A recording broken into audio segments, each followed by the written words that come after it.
I stared at the screen of Daniel's forgotten laptop, my fingers frozen over the keyboard, a strange numbness spreading through my chest.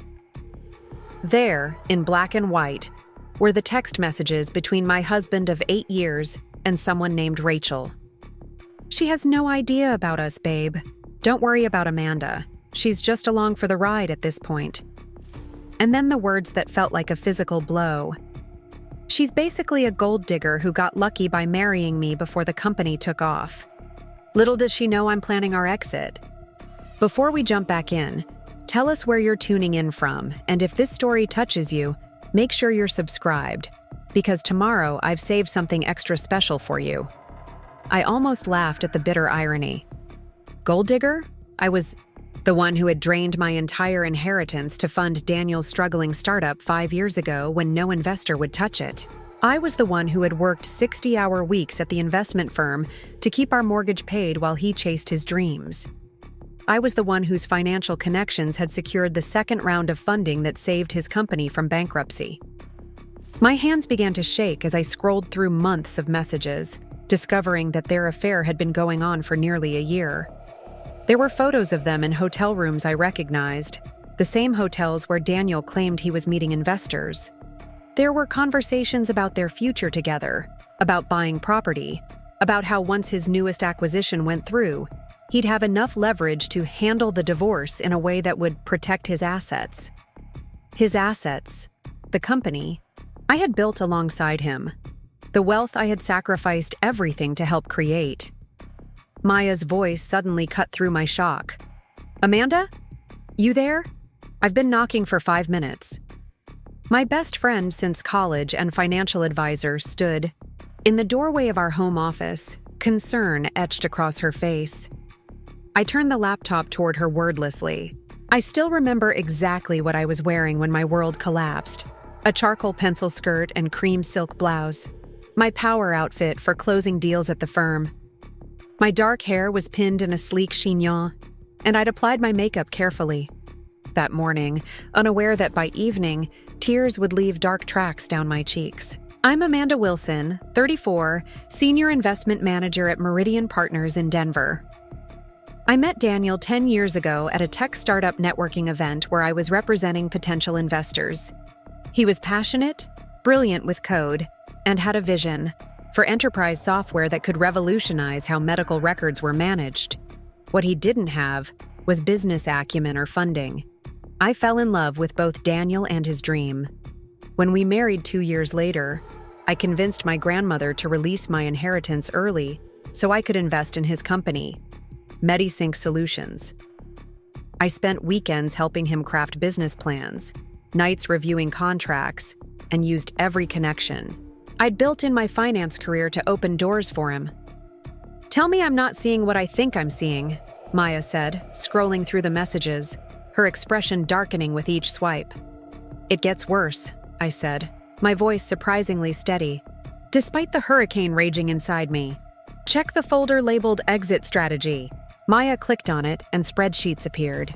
Financial projections, asset allocations, and a document titled Divorce Contingency.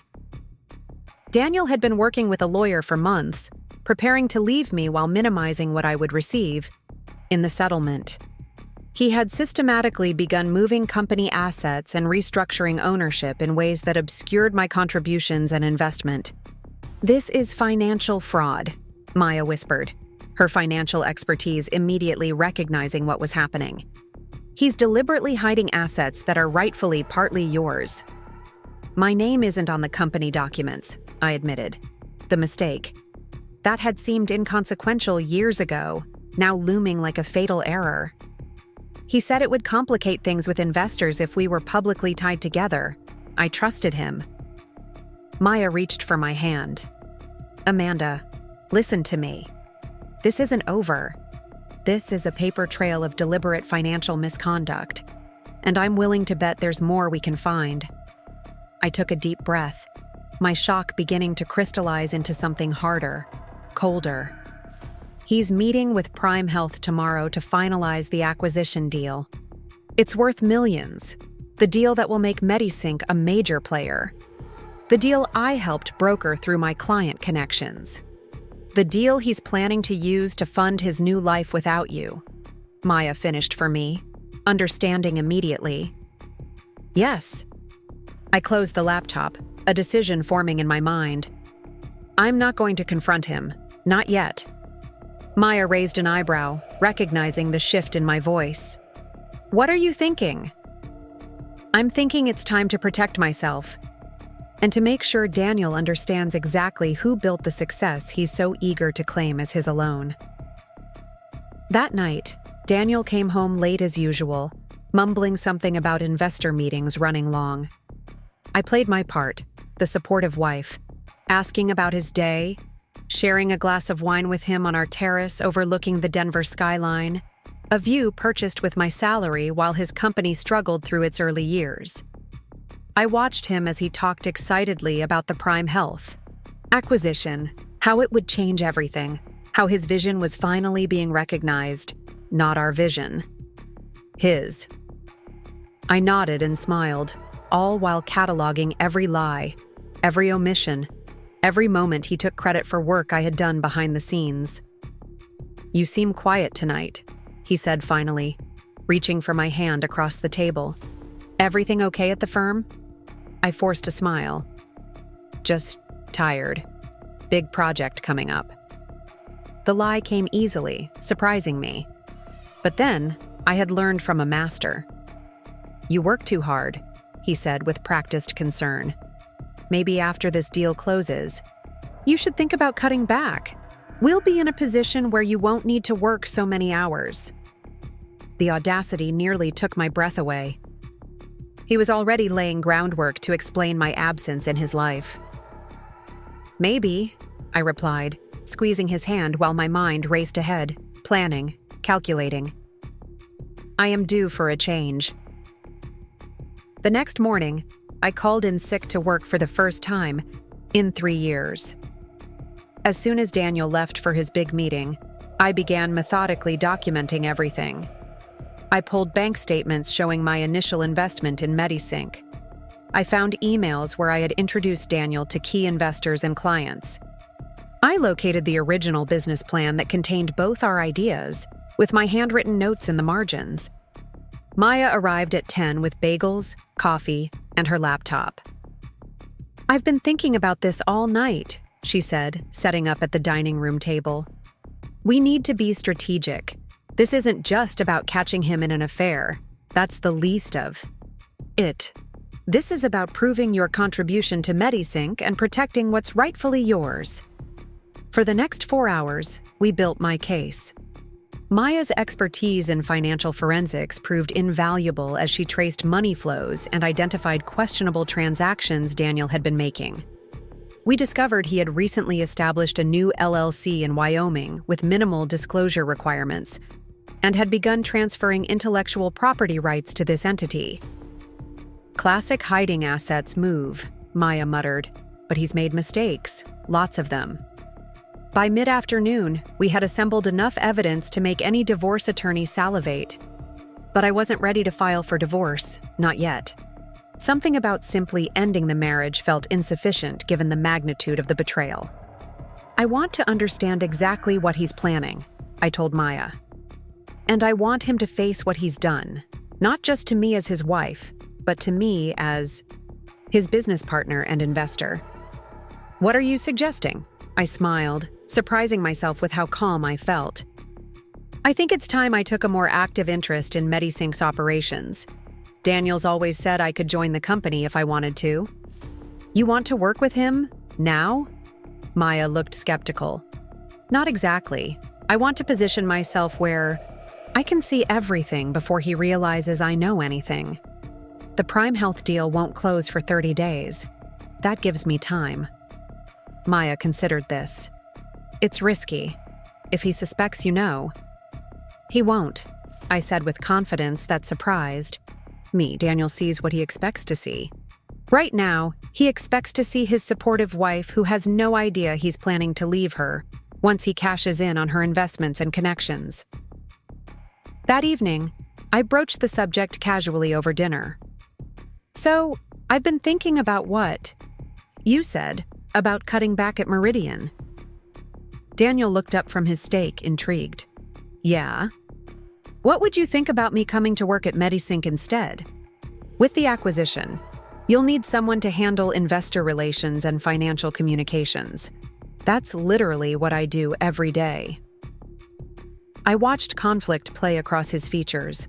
The opportunity to have my expertise working directly for his benefit versus the complication of having me more involved as he planned his exit. Greed won out. That's actually a great idea. We've been meaning to hire for that position, and no one would understand our vision better than you. Exactly, I said, raising my wine glass in a toast. To new beginnings. The irony of those words wasn't lost on either of us, though only I understood their true meaning. The next morning, I submitted my notice at Meridian, citing a need to support my husband's growing company. My boss was disappointed but understood. Power. Couples working together was hardly unusual in our industry. Preparing and narrating this story took us a lot of time, so if you are enjoying it, subscribe to our channel. It means a lot to us. Now back to the story. I negotiated a consulting transition that would keep me connected to my most valuable client relationships, a detail I didn't share with Daniel. Within a week, I had an office at Medisync headquarters, with full access to the company's financial systems, communications, and strategic plans. Daniel introduced me as the new director of investor relations and financial strategy, practically beaming as he told the staff how lucky they were to have someone of my caliber joining the team. Amanda was instrumental in our early funding, he told them, the closest he'd come to acknowledging my role in years. She understands our vision better than anyone. I smiled and thanked him, accepting the company laptop, security badge, and access codes that would prove invaluable in the coming weeks. That first week, I was the model employee, arriving early, staying late, bringing my expertise to bear on communications for the Prime Health acquisition. I strategically showcased my value, making myself indispensable to the deal process. Daniel was delighted, telling me over dinner how impressed everyone was with my contributions. Meanwhile, I was methodically building a complete picture of Medisync's operations, documenting my fingerprints on every aspect of the company's success. I stored this information securely in encrypted files that Maya helped me establish, accessible only to me. It was during my second week that I finally met Rachel Foster in person. She worked in marketing, a department I hadn't yet had reason to visit. We literally collided in the break room, her coffee splashing onto my blouse. "I'm so sorry," she exclaimed, grabbing napkins and handing them to me. I wasn't watching where I was going. "It's fine," I assured her, dabbing at the stain. "No, harm done." "You're Amanda, right? Daniel's wife? I'm Rachel Foster." She extended her hand and I took it, feeling surreal as I shook hands with the woman who had been sleeping with my husband for months, who had received texts calling me a gold digger. "Nice to meet you, Rachel," I said, studying her. She was younger than me by several years, pretty in an obvious way, with carefully highlighted blonde hair and a nervous energy. I could see what had attracted Daniel. She radiated admiration when she spoke his name. "Daniel talks about you all the time," she lied smoothly. "It's so great that you've joined the team." "It was time for a change," I replied, maintaining my composure. "I'm looking forward to getting to know everyone better." As I walked away, I heard her phone buzz. Glancing back, I saw her reading a text, her face flushing slightly. I didn't need to see the screen to know who it was from. That evening, I excused myself from dinner with Daniel, claiming a headache. In our guest bedroom, which I had gradually been preparing as my separate sleeping space under the guise of not disturbing his sleep during my early morning calls, I reviewed the information I had gathered. The picture was worse than I'd initially thought. Daniel had been systematically revising company history in investor presentations and media interviews, minimizing external contributions, particularly mine, while emphasizing his singular vision, and self-made journey. He had restructured equity in ways that diluted the value of my initial investment while maximizing his control. And most disturbingly, he had begun transferring key patents and intellectual property to his Wyoming LLC, effectively stripping Metasync of its most valuable assets before the acquisition. This wasn't just preparation for divorce. This was potential securities fraud, especially with the Prime Health deal pending. He was deliberately misrepresenting material facts about Medisync's ownership and assets. I called Maya, keeping my voice low. "It's time to bring in reinforcements," I told her after explaining what I'd found. "Can you connect me with that securities attorney you mentioned, Lisa Hernandez?" "First thing tomorrow," Maya promised. "But Amanda, if what you're describing is accurate, this goes beyond divorce territory. This is potentially criminal." "I know," I said, a strange calm settling over me. "And I need to decide what I want to do about that." The next day, I met Lisa Hernandez for lunch at a restaurant far from both Medisync and my regular haunts. Maya had vouched for her discretion and expertise in both family and securities law. Lisa listened intently as I laid out the situation, occasionally taking notes, but mostly absorbing the complex web of personal and financial betrayal. When I finished, she sat back and studied me for a moment. "You have several options," she said finally. "The simplest would be to file for divorce immediately and use the evidence of financial misconduct to negotiate a favorable settlement. Daniel would likely settle quickly to avoid public exposure." "And the less simple options?" I asked. "You could report the securities violations to the SEC, particularly regarding the misrepresentations related to the Prime Health acquisition. That would likely halt the deal and trigger an investigation." "Would that hurt the company?" I asked, still caring despite everything. "Almost certainly," Lisa acknowledged. "But from what you've described, Daniel has already compromised the company's integrity. The question is whether you want to be the one to bring that to light." I considered this. Medisync employed over 50 people, good people who had believed in the mission of improving medical record systems. The technology itself was valuable and important. Destroying all that to punish Daniel felt wrong. "Is there a third option?" I asked. Lisa smiled slightly. "There might be. It would require careful timing and some risk on your part, but it could potentially salvage the company while ensuring Daniel faces consequences for his actions." As she outlined her suggested approach, I felt a weight lifting. This wasn't about revenge, not exactly. It was about justice, for myself and for everyone else who had contributed to Medisync's success, only to have their contributions erased by Daniel's revisionist history. "How soon can we begin?" I asked when she finished. "I can have paperwork." "Ready by tomorrow," Lisa replied. "But you'll need to continue at Medisync as if nothing has changed for at least another 2 weeks. Can you do that?" I thought about the texts I'd read, the lies I'd heard, the systematic betrayal of everything I'd believed about my marriage and partnership. "Yes," I said firmly. "I've apparently been acting for months without knowing it. 2 more weeks of playing my role with awareness should be manageable." That night, Daniel suggested we go out to celebrate the progress on the Prime Health deal. He took me to Altura, the exclusive restaurant where we'd had our first anniversary dinner years ago when we could barely afford it. The irony wasn't lost on me. Over expertly prepared Colorado lamb and an expensive bottle of Cabernet, Daniel grew uncharacteristically reflective. "Do you remember when we started all this?" he asked, gesturing vaguely to encompass our life. "Together. When Medisync was just an idea I couldn't get anyone to believe in?" "I believed in it," I said simply. "You did," he acknowledged, reaching for my hand across the table. "You were the only one for a while there." For a moment, I glimpsed the man I had fallen in love with. Earnest, passionate about making a difference in healthcare, grateful for support. It made what I now knew all the more painful. "We've come a long way," I said carefully. "We have." He squeezed my hand. "And after this acquisition closes, everything changes. We'll be in a completely different league."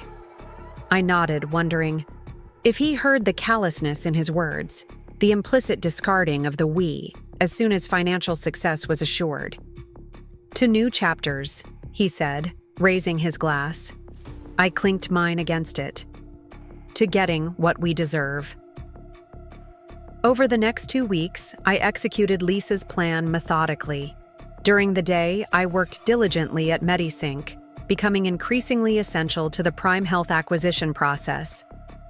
I attended meetings with Daniel, offering insights that impressed the Prime Health executives. I prepared financial presentations that showcased MediSync's value while subtly documenting my own contributions. At night and during lunch breaks, I met with Lisa, signed paperwork, made strategic calls to former colleagues and connections, and built the case that would soon change everything. I also observed Rachel and Daniel together, noting their careful professional distance in public contrasted with lingering glances and accidental touches when they thought no one was watching. Twice, I deliberately left meetings early, allowing them the opportunity for private conversations that Maya's friend, a cybersecurity expert, helped me access records of later. The pieces were falling into place. Daniel grew increasingly affectionate at home, perhaps sensing the impending fulfillment of his plans, making him more relaxed, more like the man I had married. The cruelty of this facade was not lost on me, but I maintained my own performance, matching his increasing warmth with convincing enthusiasm about our future. 3 days before the Prime Health acquisition was set to close, I executed the final phase of our plan. I had scheduled a special investors meeting ostensibly to address last-minute questions about the acquisition. Everyone would be there: the MediSync board, key team members, the Prime Health executives, and the investment bankers handling the transaction. Daniel was delighted with my initiative, telling me it was exactly the kind of polished touch that made me so valuable to the company. "This is why I wanted you on the team," he told me that morning as we drove to the office together. "You think of everything." "I do try to be thorough," I replied with a smile that he completely misinterpreted. The conference room was packed when we arrived. I had arranged for coffee and pastries, making sure everyone was comfortable. As Daniel's right hand during this process, no one questioned my management of the meeting or the additional chairs I had requested be set up at the back of the room. At exactly 10 a.m., I stood to begin the presentation. Daniel smiled encouragingly from his seat at the head of the table. "Thank you all for coming today," I began, my voice steady despite the adrenaline coursing through me. "Before we address questions about the acquisition, there are some important disclosures that need to be made regarding MediSync's ownership structure and intellectual property." Daniel's smile faltered slightly, confusion crossing his features. I continued, "As you'll see in the documents being distributed now, MediSync's founding and growth has been a collaborative effort from the beginning." As I spoke, Lisa's assistant handed out folders containing meticulously prepared documentation of my role in the company. "Amanda," Daniel interrupted, his voice tight. "This wasn't on the agenda we discussed." "You're right," I agreed pleasantly. "But as Director of Investor Relations, I have a fiduciary responsibility to ensure all material information is disclosed before this transaction proceeds." Before Daniel could interrupt again, the conference room door opened, and Maya entered, followed by 2 serious-looking individuals in suits. I've also taken the liberty of inviting Maya Chen, who many of you know as a respected financial advisor, and representatives from the Securities and Exchange Commission, who have some questions about recent asset transfers from MediSync to a Wyoming LLC called Synapse Holdings. The blood drained from Daniel's face as he recognized the name of his secret company. Rachel, seated toward the middle of the table, looked from Daniel to me with dawning horror. "What is this?" demanded Jonathan Reed, Prime Health CEO. "This," I said calmly, "is a correction of the record. MediSync was founded with my inheritance as its sole initial investment. I developed the financial structure, introduced Daniel to key investors, and have been instrumental in its strategic direction from the beginning. I have documentation of all of this, which you'll find in your folders. The room erupted in confused murmurs as people began reviewing the evidence I had provided.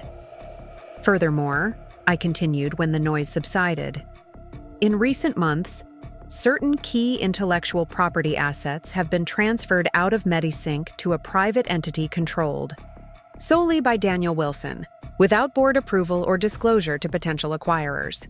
The SEC representatives are here to investigate these potentially fraudulent transfers. Daniel stood abruptly. This is ridiculous. Amanda is upset about personal matters and is trying to disrupt a legitimate business transaction. Personal? Matters like your year-long affair with the marketing director? I asked quietly, watching Rachel shrink in her seat. Or personal matters like the divorce you've been planning once this acquisition made you wealthy enough to… How did you put it in your texts?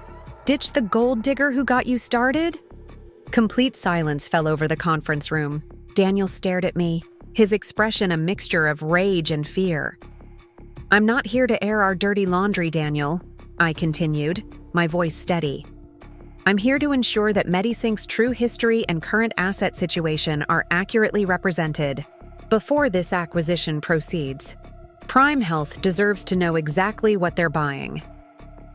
Jonathan Reed stood up. I think we need to pause these proceedings while we review this information. That's not necessary, Daniel began desperately. This is a misunderstanding. Actually, interrupted one of the SEC representatives, stepping forward. We do need to discuss these asset transfers immediately. Mr. Wilson, we have some questions about Synapse Holdings and its relationship to MediSync. As Daniel was led to a separate room with the SEC representatives, I turned to the remaining executives. I apologize for the dramatic nature of this intervention, but I believe in MediSync's technology and mission. This company has the potential to genuinely improve healthcare delivery, which is why I invested in it initially. I couldn't stand by and watch that potential be compromised by financial misconduct.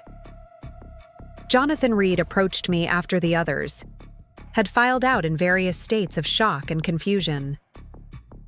That was quite a presentation, Mrs. Wilson. His expression was unreadable. Ms. Wilson, soon, I corrected gently. And yes, it was necessary, albeit regrettable. He studied me for a moment. The technology is as promising as we believed? More so, I confirmed. The core patents and intellectual property, the ones that actually remain with MediSync rather than being transferred out, represent genuine innovation in medical records management. That hasn't changed. He nodded slowly. Once this situation is clarified, we should talk further. As he left, Maya approached, giving my arm a supportive squeeze. You did it. How do you feel? I exhaled slowly, the tension of weeks finally releasing. Oddly calm, like I've finally stopped pretending to be less than I am. Rachel was the last to leave the conference room, her eyes red-rimmed but her chin held high. As she reached the door, she paused. I didn't know, she said quietly. About your investment, about the company. He told me you were just along for the ride. I know, I replied, surprising myself with the lack of anger I felt toward her. Daniel is very convincing when he's rewriting history. She nodded slightly, a world of understanding passing between us, before slipping out the door. The aftermath of the investor meeting was both chaotic and oddly methodical. Security escorted Daniel from the building while the SEC representatives seized his laptop and requested access to company servers.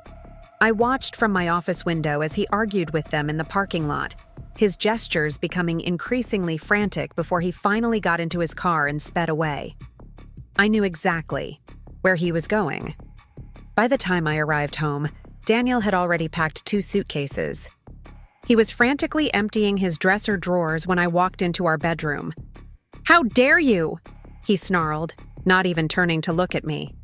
"Do you have any idea what you've done?" "I believe I've corrected the record," I replied, leaning against the doorframe. Something that was long overdue. He finally faced me, his expression twisted with a rage I had never seen before. It was as if a mask had fallen away, revealing someone I didn't recognize. "You've destroyed everything. The deal is suspended. The SEC is investigating me. The board is calling for an emergency meeting to discuss my leadership. Actions have consequences, Daniel. Something you apparently thought wouldn't apply to you." He stalked toward me, stopping uncomfortably close. "This is about Rachel, isn't it? You found out about us and decided to burn everything down out of spite." I didn't back away. "This isn't about Rachel. She's just another person you've manipulated.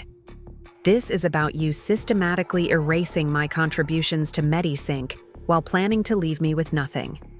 This is about the financial fraud you committed by transferring company assets to your secret LLC. This is about the web of lies you've woven for years."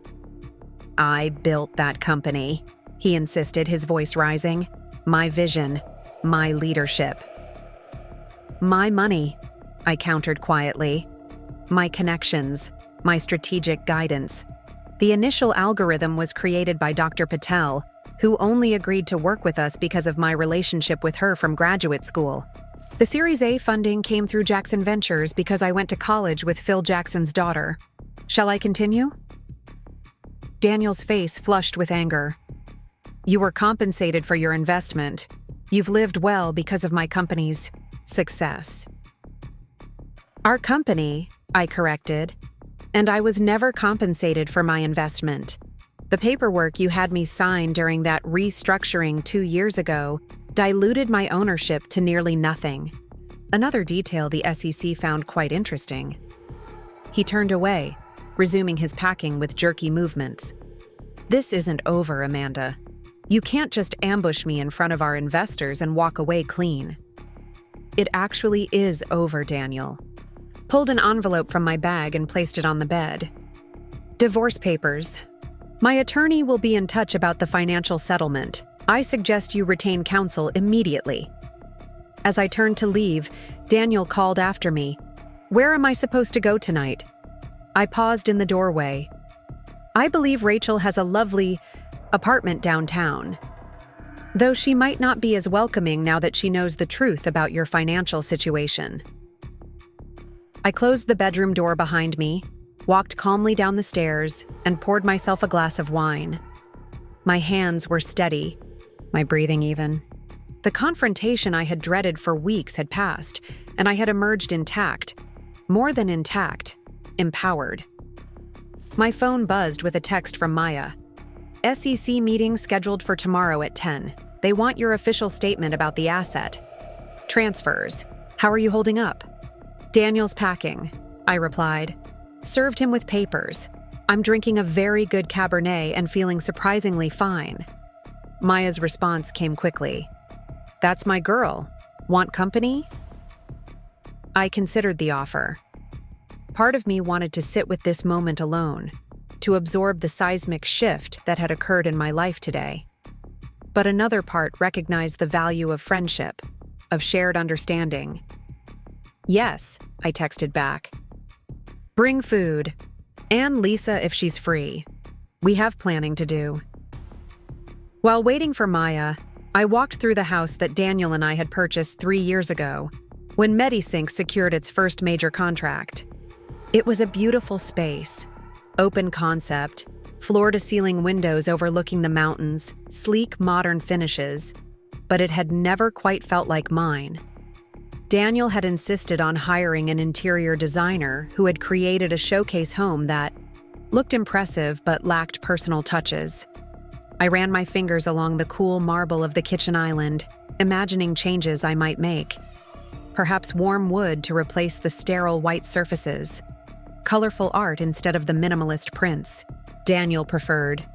Or perhaps I would sell it entirely and find a space that was just mine from the beginning. The doorbell rang, interrupting my thoughts.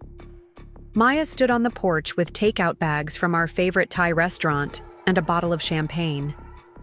Behind her was Lisa Hernandez, carrying her briefcase and wearing an expression of professional satisfaction. "The conquering heroine," Maya declared, sweeping in and placing the food on the counter. "That was the most magnificent takedown I've ever witnessed." "It wasn't a takedown," I corrected, accepting her hug. "It was a disclosure of facts." "Facts delivered with surgical precision," Lisa added, setting her briefcase down. "The Prime Health legal team has already called me twice. They're scrambling to understand the implications." "Are they pulling out of the deal entirely?" I asked, concerned despite everything. MediSync's technology was valuable. It deserved to reach its full potential even if Daniel had tainted the process. "Not necessarily," Lisa replied. "They're reassessing. Their main concern is the intellectual property transfers. If those patents can be recovered, they're still interested in some form of acquisition or partnership." I nodded, unpacking the food while Maya opened the champagne. "I never wanted to destroy the company, just to ensure proper credit and compensation for everyone's contributions. And to prevent your soon-to-be ex from walking away with all the value while painting you as a gold digger," Maya added, pouring champagne into 3 glasses. "That too," I acknowledged with a small smile. Lisa raised her glass. "To justice, and to new beginnings." We clinked glasses, and I felt the first genuine lightness in my chest in weeks. The road ahead would be complicated, certainly, but I had reclaimed my narrative. I was no longer the supportive wife being systematically erased from the company history. I was Amanda Wilson, founding investor and strategic architect of MediSync Solutions. After dinner, Lisa spread documents across the dining table, outlining next steps in both the divorce proceedings and the SEC investigation. "The good news is that the evidence of financial misconduct is overwhelming," she explained. "Not just the asset transfers, but also the deliberate misrepresentations to investors.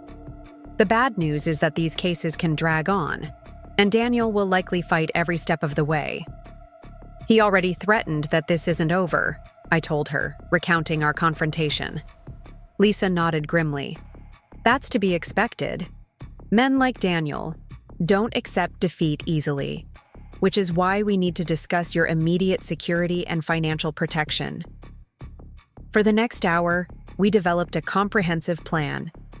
Changing locks and security codes, securing my personal financial accounts, documenting all valuable assets in the house, and preparing for potential retaliatory actions from Daniel. Lisa had already filed for an emergency hearing to freeze certain assets pending divorce proceedings, preventing Daniel from liquidating investments we shared. "What about MediSync itself?" I asked. "What happens to the company while this is sorted out?" "The board will likely place Daniel on administrative leave during the investigation," Lisa explained. "They'll need interim leadership. Given your role and your history with the company, you might be asked to step in temporarily." The thought hadn't occurred to me. I had joined MediSync to gather information, not to run it. But the possibility had a certain poetic justice. Would that create complications with the divorce or the SEC investigation? I asked. "Not if properly disclosed and structured," Lisa replied. "In fact, it might strengthen your position if you help stabilize the company during this transition." As Lisa packed up her documents, promising to return in the morning before my SEC interview, Maya refilled our champagne glasses. "How are you really feeling?" she asked once we were alone. Beyond the strategic thinking and legal maneuvers, I considered the question, looking out at the night sky visible through the wall of windows. "Lighter," I finally said.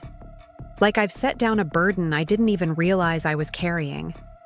All these years trying to support Daniel's vision while he gradually wrote me out of the story. It was exhausting." "You know he's going to spin this," Maya cautioned. "He'll try to paint you as the vindictive wife, the woman scorned." "Let him try," I replied with newfound confidence. The evidence speaks for itself. And honestly, I don't care what people who would believe his version think of me. That night, I slept in the guest bedroom, the room I had gradually been preparing, as my separate space. I fell asleep quickly, without the churning anxiety that had plagued me for weeks. Whatever challenges tomorrow would bring, I would face them as myself, not as Daniel's supportive wife, not as the woman he had tried to diminish, but as Amanda Wilson, standing firmly in my own truth. Morning brought a flurry of activity. Lisa arrived early to prepare me for my SEC interview.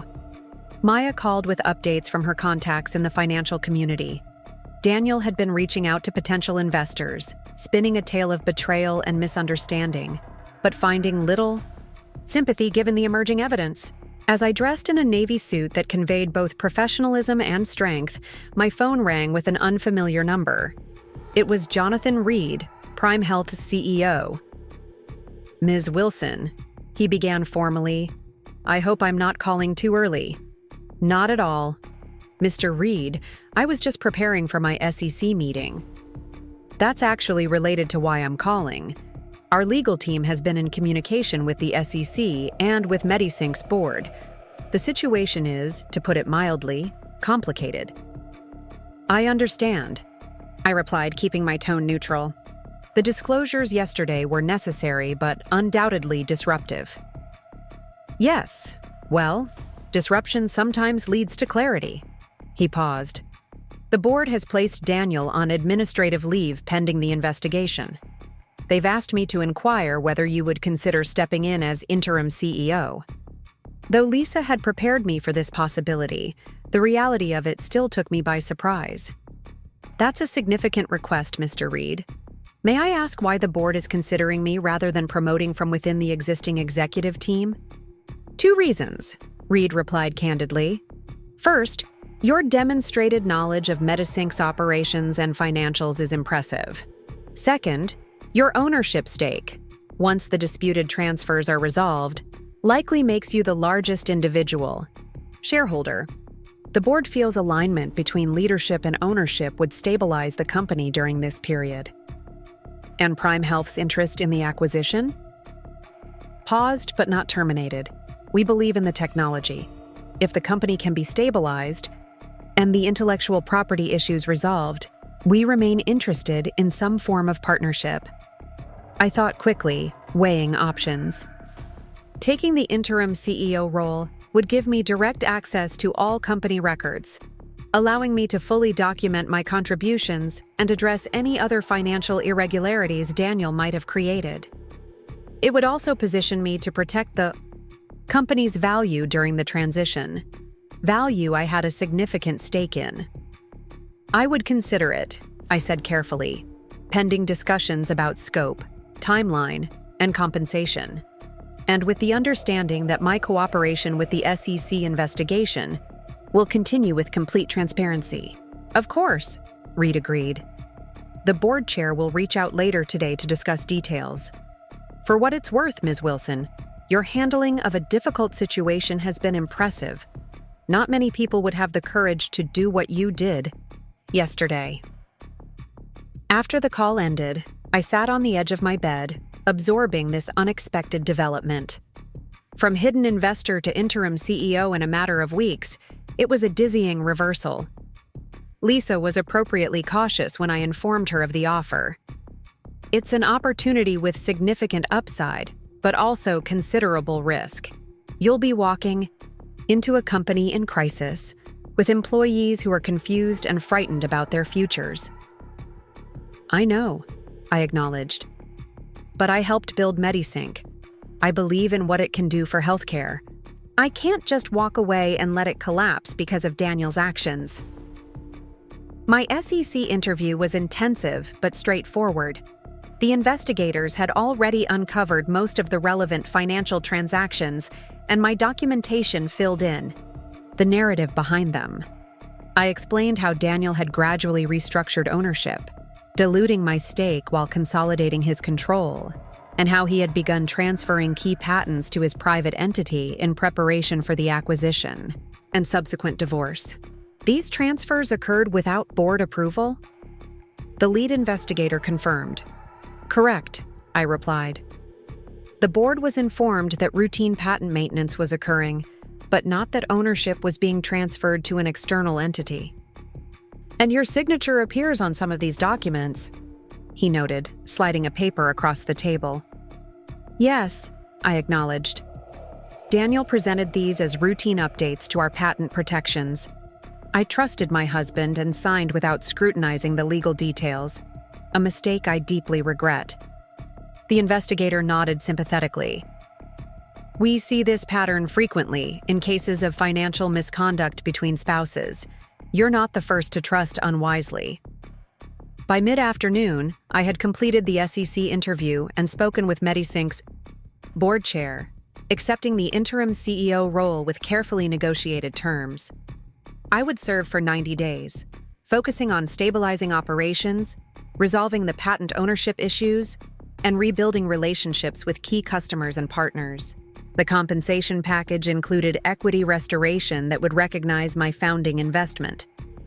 As I drove to MediSync's offices to address the staff, I felt a complex mix of emotions, vindication certainly, but also sadness for the betrayal that had made this necessary, and determination to protect the company and its employees from further fallout. The tension in the conference room was palpable as employees filed in, their faces showing confusion, worry, and in some cases, resentment. I recognized that to many of them, I was the outsider who had disrupted their world, the CEO's wife who had triggered a corporate crisis. I stood at the front of the room, waiting until everyone was seated. Rachel was notably absent. She had submitted her resignation that morning, according to HR. Thank you all for coming, I began, my voice steady. I know the past 24 hours have been shocking and confusing. You deserve clear information about what's happening and what it means for MediSync and for each of you. I explained the situation as transparently as possible.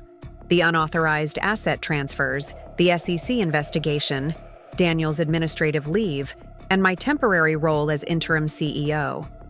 I emphasized that the company's core technology remained valuable and that customers were being reassured of continuity. Many of you may not know this, I continued, but I was MediSync's first investor. The initial funding that allowed development of our core platform came from my inheritance. I helped shape the business model, opened doors to key early customers, and contributed to strategic planning throughout the company's growth. Murmurs spread through the room as employees absorbed this information, so different from the founding story Daniel had promoted. My goal as interim CEO is simple: to stabilize the company, resolve the current legal issues, and position MediSync for continued success. I believe in what we're building here. I believe in the difference our technology can make in healthcare. And I believe in this team's ability to weather this challenging period. A hand raised in the back. It was Marcus Chen, the lead software architect who had been with the company almost from the beginning. With all due respect, Mrs. Wilson. Ms. Wilson is fine, I corrected gently. Ms. Wilson, he amended. We've all heard only one side of this story for years. Daniel, Mr. Wilson, has been our leader, our visionary. Now suddenly we're told that was all. What? A lie? How do we know which version to believe? It was a fair question, asked without hostility but with genuine confusion. I understand your skepticism, I replied. I don't expect anyone to simply take my word over Daniel's. That's why I've asked the board to commission an independent review of the company's history, with input from early employees, investors, and partners. The truth should be established through evidence, not competing narratives. This seemed to satisfy Marcus, who nodded thoughtfully. Another employee spoke up. What about the Prime Health acquisition? Is that dead? Paused. I clarified. Prime Health remains interested in our technology, but needs clarity on the patent ownership issues before proceeding. Resolving that is my top priority. For nearly an hour, I answered questions, addressing concerns about job security, ongoing projects, and relationships with customers. I was direct about the challenges ahead, but also confident about the company's fundamental value. By the time the meeting concluded, the atmosphere had shifted from tense confusion to cautious alignment. As employees filed out, several stopped to introduce themselves properly or to share brief words of support. Most telling was a quiet comment from Ellen Nuri, the company's long-serving office manager who had witnessed MediSync's entire evolution. "I remember when you used to bring lunch for everyone, back when we were just 6 people in that tiny office downtown," she said. Daniel's story about being the lone visionary never quite matched my recollection. "It's good to have you back." That small validation from someone who had witnessed the early days firsthand meant more than she could know. I spent the remainder of the afternoon meeting with the executive team, reviewing current projects and establishing interim reporting structures. The patent issue was even more tangled than initially apparent. Daniel had transferred ownership of 12 core patents to his Wyoming LLC, creating a critical gap in MediSync's intellectual property portfolio. "We basically don't own the foundation of our own technology right now," explained Vince Torres, the chief technology officer, his frustración evident. I raised concerns when these transfers were happening, but Daniel assured me it was a tax strategy recommended by our attorneys. "Did you speak with the attorneys directly?" I asked. Vince looked uncomfortable. "No. Daniel said he would handle the legal communications. I should have verified." "We all should have asked more questions," I assured him. "The important thing now is to resolve it. I've engaged outside counsel specializing in intellectual property recovery." By 7 that evening, I was finally alone in what had been Daniel's office and was now temporarily mine. The space was quintessentially Daniel, sleek, modern, designed to impress with awards prominently displayed and expensive art on the walls. Yet it contained almost no personal touches, no family photos, nothing that revealed the man behind the executive facade. I sat in his chair, surveying the room that symbolized the success he had claimed as exclusively his own. Tomorrow I would begin making it functional for my purposes. But tonight, I simply needed to process the extraordinary turn of events that had brought me here. My phone buzzed with a text from Maya. "CEO looks good on you. Dinner to celebrate?" I smiled, appreciating her support, but feeling the weight of responsibility settling on my shoulders. "Rain check? Need to review about 300 documents tonight. Breakfast tomorrow?" "You got it. Proud of you, boss lady." As I gathered the files, I needed to review at home. My phone rang again. Daniel's number. I hesitated, then decided to answer. Better to know what he was thinking than to wonder. "Amanda." His voice was controlled, but I could hear the tension underneath. "I understand congratulations are in order. Interim CEO is quite a promotion." "What do you want, Daniel?" "Just checking in on my company, the company I built from nothing into what it is today." I sighed, too tired for this particular fiction. "We both know that's not true, and the SEC knows it isn't true, and soon everyone else will know it too." "This crusade of yours is going to damage more than just me," he warned. "MediSync employs 50 people. Their livelihoods depend on the company's stability." I'm well aware of that, which is why I've spent the day reassuring customers, steadying the executive team, and developing a strategy to recover the patents you illegally transferred. My priority is protecting the company from the damage you've done. "Those patent transfers were legitimate business maneuvers," he insisted, "part of a broader protection strategy. Save it for your attorney, Daniel. Better yet, save it for the SEC." There was a pause, then his voice shifted, becoming almost conciliatory. "Look, Amanda, we both know this situation has gotten out of hand, but there's a simple solution. Return the patents to MediSync. I'll step back as CEO, and we can work out a divorce settlement privately. No need for public spectacle or lengthy investigations. The audacity was breathtaking. Even now, backed into a corner of his own making, he believed he could negotiate terms favorable to himself. The time for private arrangements was before you transferred company assets, before you planned to discard me once I was no longer useful, before you called me a gold digger to your mistress. The SEC investigation will continue. The divorce will proceed through proper legal channels, and the patents will be recovered through the courts if necessary. You'll regret this approach, he said, his voice hardening. You're not equipped to run Medisync. You're a banker, not a tech executive. The board will realize their mistake within weeks. Goodbye, Daniel, I replied, ending the call before he could continue. His words stung despite my best efforts not to let them affect me. Was he right? Was I overreaching by taking on the CEO role, even temporarily? I had financial expertise, certainly, and intimate knowledge of the company's history and structure, but I had never led a technology firm through a crisis of this magnitude. I pushed the doubt aside. Self-questioning was a luxury I couldn't afford right now. Medisync needed decisive leadership to weather this storm, and I was the best positioned to provide it. Not despite Daniel's betrayal, but because of what I had learned through it. His deception had forced me to become an investigator, strategist, and advocate. Those skills were exactly what the company needed now. That night, working at my dining room table surrounded by company files, financial reports, and legal documents, I found myself oddly energized despite the circumstances. For years, I had channeled my talents into supporting Daniel's ambitions, content to remain in the background. Now I was stepping fully into my own capabilities, facing challenges that would test my limits, but also reveal my true capacity. Around midnight, I came across a file I hadn't expected to find. Early concept sketches for what would become Medisync's core platform, dated from before the company was officially formed.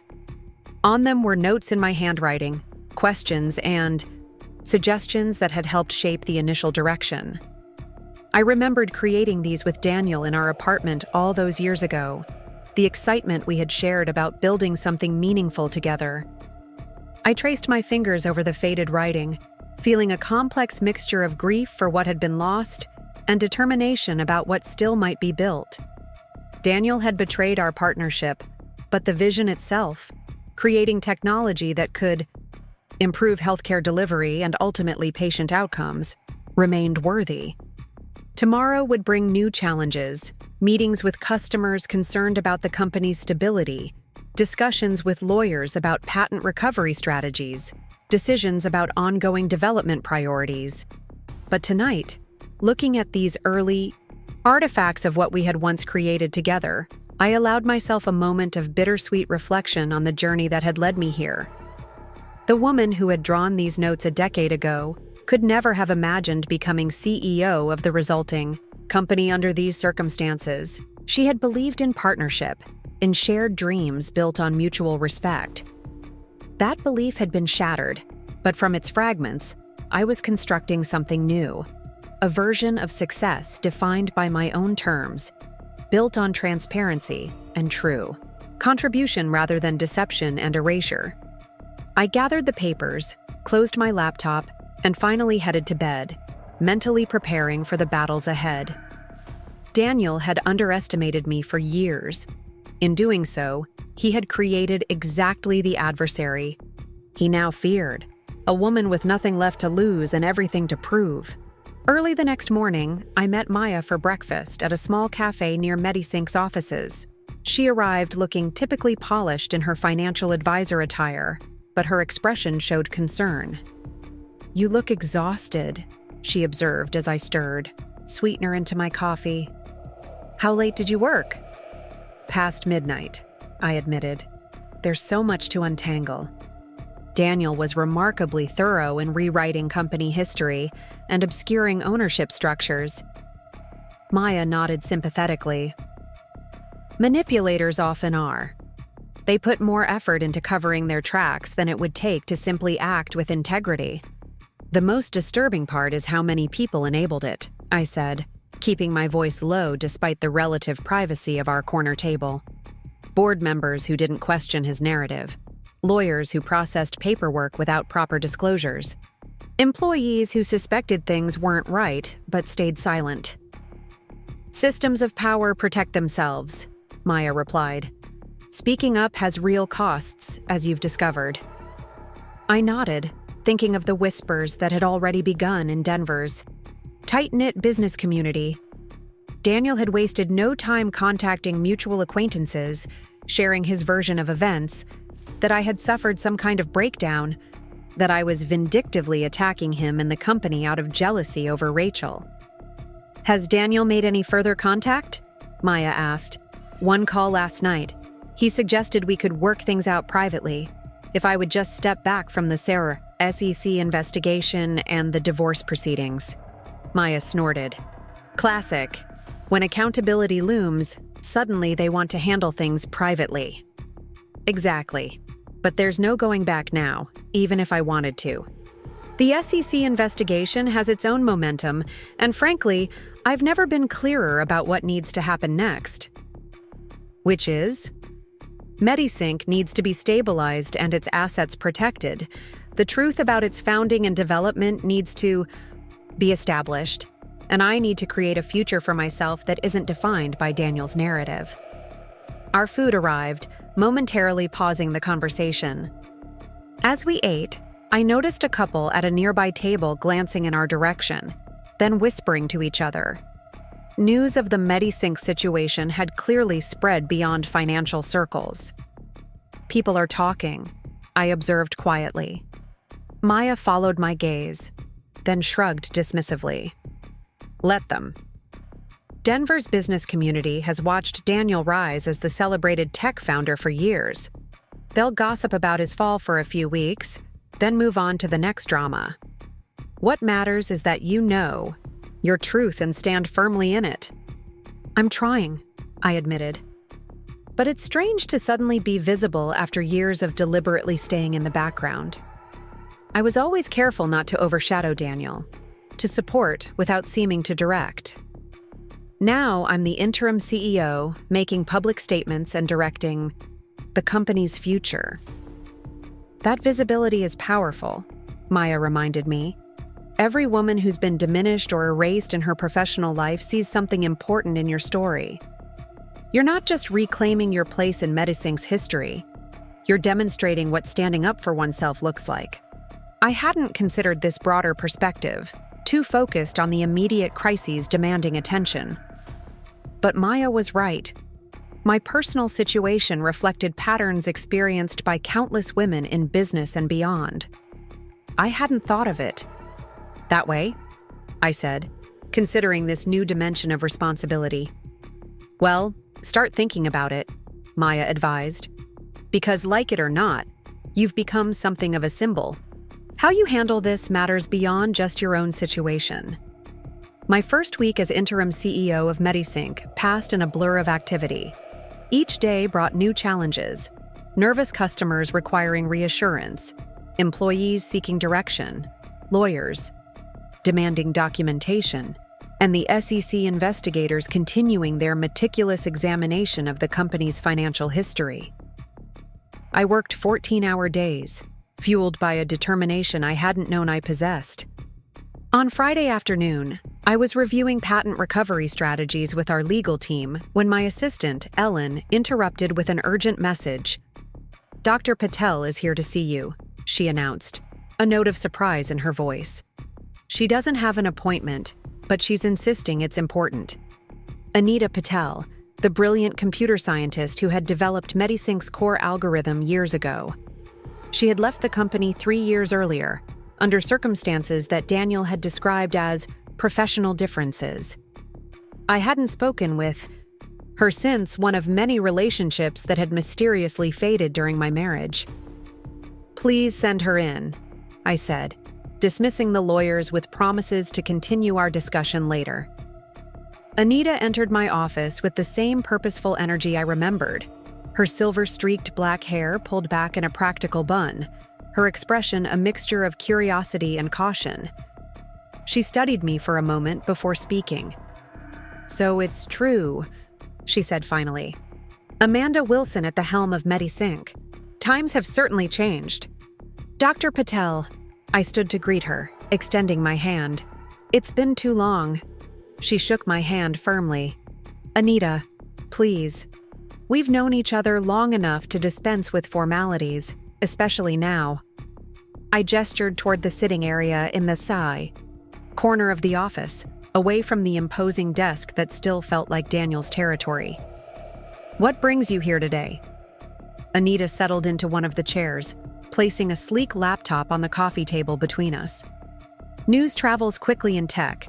Circles. When I heard about Daniel's situation and your interim appointment, I decided it was time to revisit old conversations. Old conversations? About why I really left MediSync. She opened her laptop, typing briefly before turning the screen toward me. I've been following the SEC investigation reports. They've identified 12 patents transferred to Daniel's private company, but they've missed something significant. On the screen was a complex flowchart of MediSync's intellectual property structure. Some boxes were highlighted in red, others in yellow. The red items are the patents already identified in the investigation, Anita explained. The yellow represents intellectual property that was never properly attributed to me, despite our original agreements. I studied the chart, recognition dawning. You're saying there's additional intellectual property beyond what the SEC has discovered? I'm saying that 3 years ago, Daniel began systematically removing my name from patent applications and technical documentation. When I confronted him, he offered a settlement, a fraction of what the work was worth, but enough that I needed it at the time. The agreement included a non-disclosure clause, which you're now violating by telling me this, I observed. Anita smiled thinly. The NDA had an ethics exception clause, standard in scientific research contracts. I believe Daniel's actions constitute a significant ethical breach, particularly in light of recent revelations. I leaned back, processing this new information. So beyond erasing my financial contributions, he was also erasing your technical contributions. Precisely. The narrative of the brilliant solo founder is compelling in the tech world. Having a wife who provided the funding and a female scientist who created the core technology, well, that's a less marketable story. The realization struck me with physical force. Daniel's pattern of erasure extended beyond me, beyond our marriage. It was central to how he operated in the world. Why come forward now?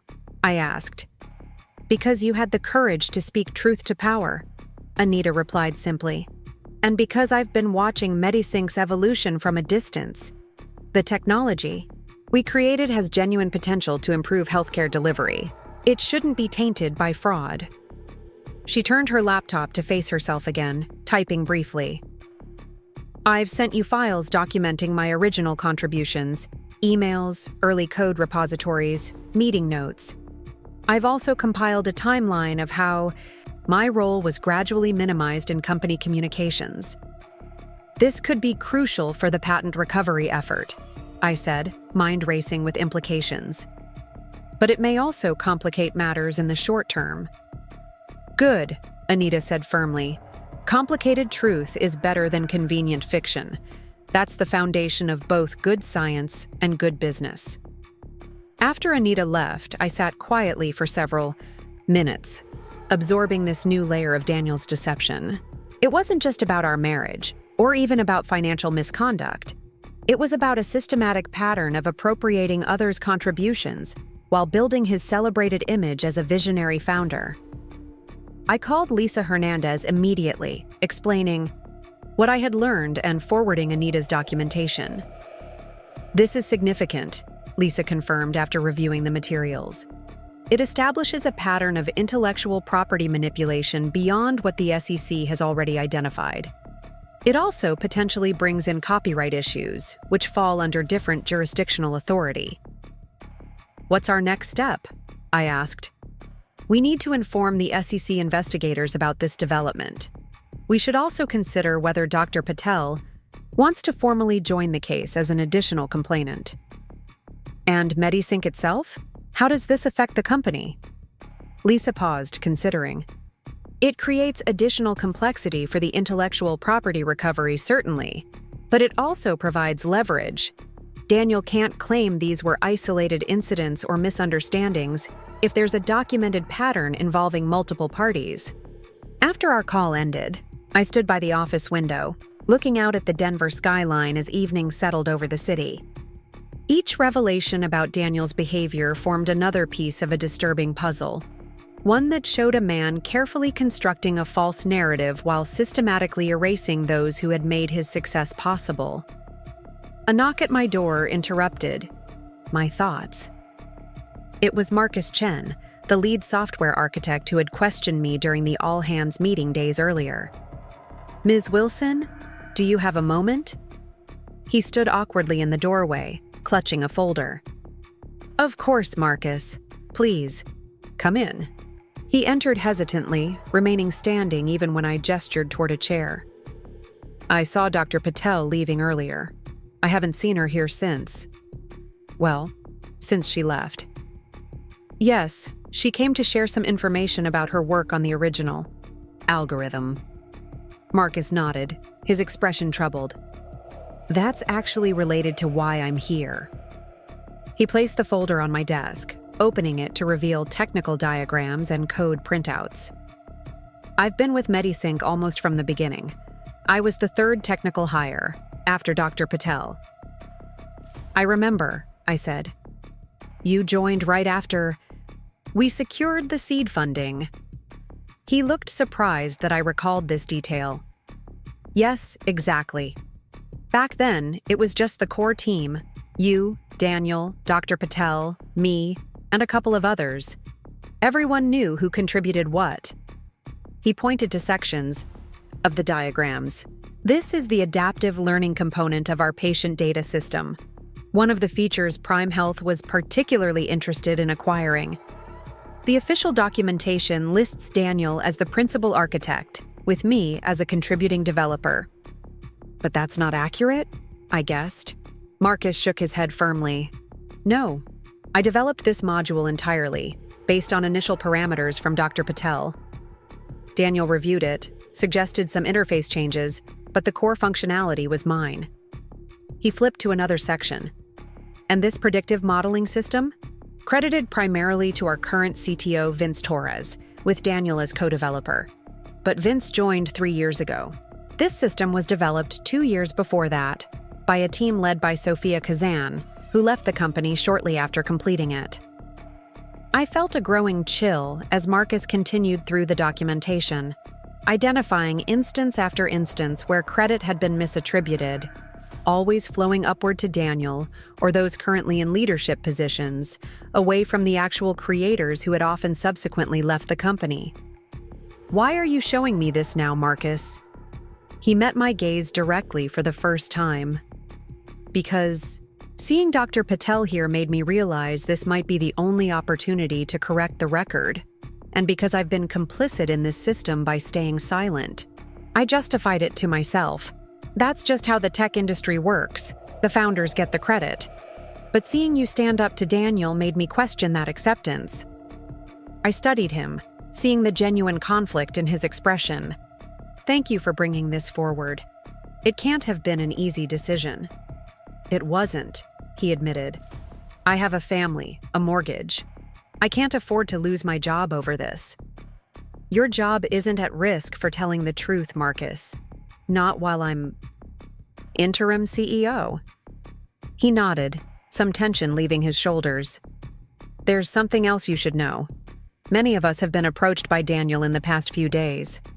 He's suggesting that your leadership is temporary, that you don't understand the technology, that things will soon return to normal. He's asking people to basically wait you out." This wasn't surprising, but the confirmation was valuable. "And how are people responding?" "Mixed," Marcus replied honestly. "Some are loyal to Daniel regardless of the allegations. Others are taking a wait-and-see approach. A growing number, especially those who've had their work appropriated, are watching you closely, hoping you represent real change. After Marcus left, I called Maya, needing her perspective on these new developments. It's not just about Daniel and me anymore, I explained after briefing her on the conversations with Anita and Marcus. It's about a systemic pattern of appropriation that affected multiple employees over years. That actually strengthens your position, Maya pointed out. It transforms this from a personal dispute between spouses to a legitimate business ethics issue affecting the entire company. It also makes my job as interim CEO more challenging, I noted. I need to address these attribution issues while keeping the company functional enough to survive this transition. So what's your next move? I considered the question. I think it's time to go on offense rather than just responding to each new crisis. We need a comprehensive audit of intellectual property attribution throughout the company's history. That's a major undertaking, Maya cautioned. Yes, but necessary.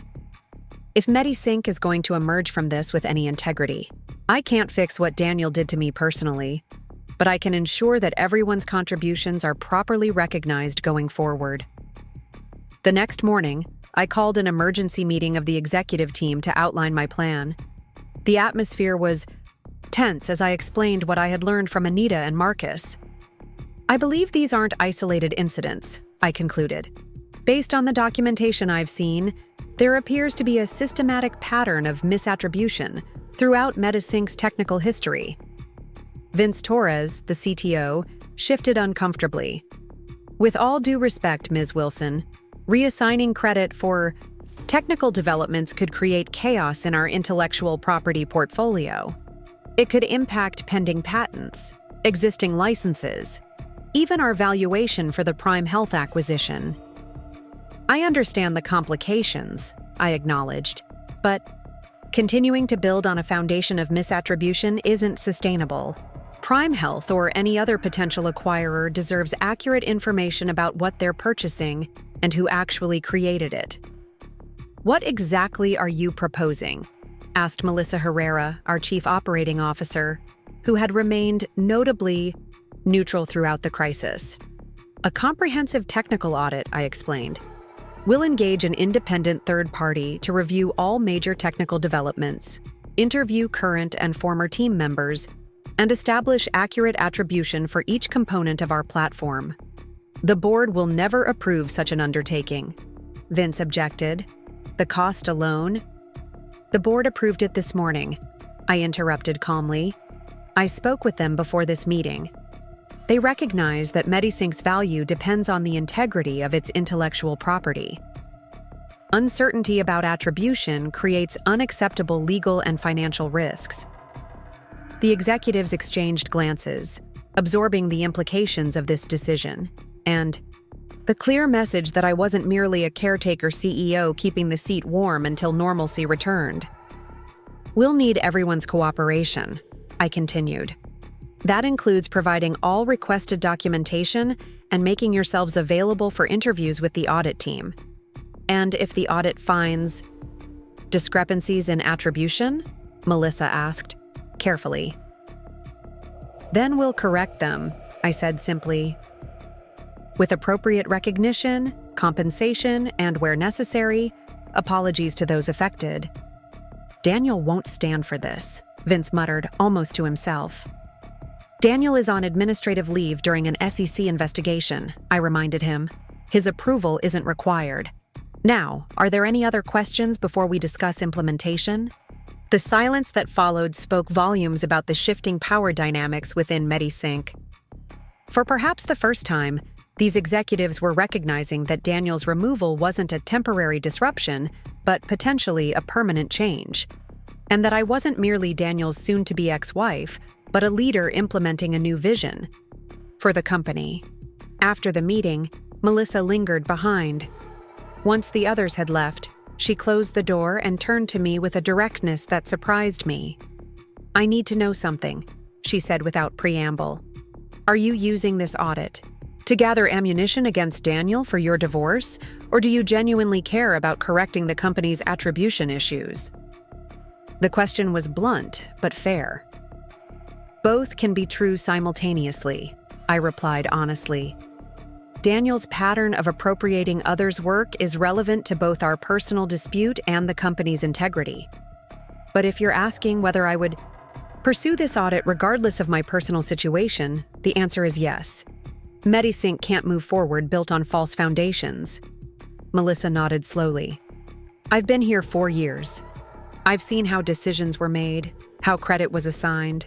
I've had my own ideas presented by Daniel as his own in board meetings. Why did you stay? I asked, genuinely curious. Because the work matters, she replied simply.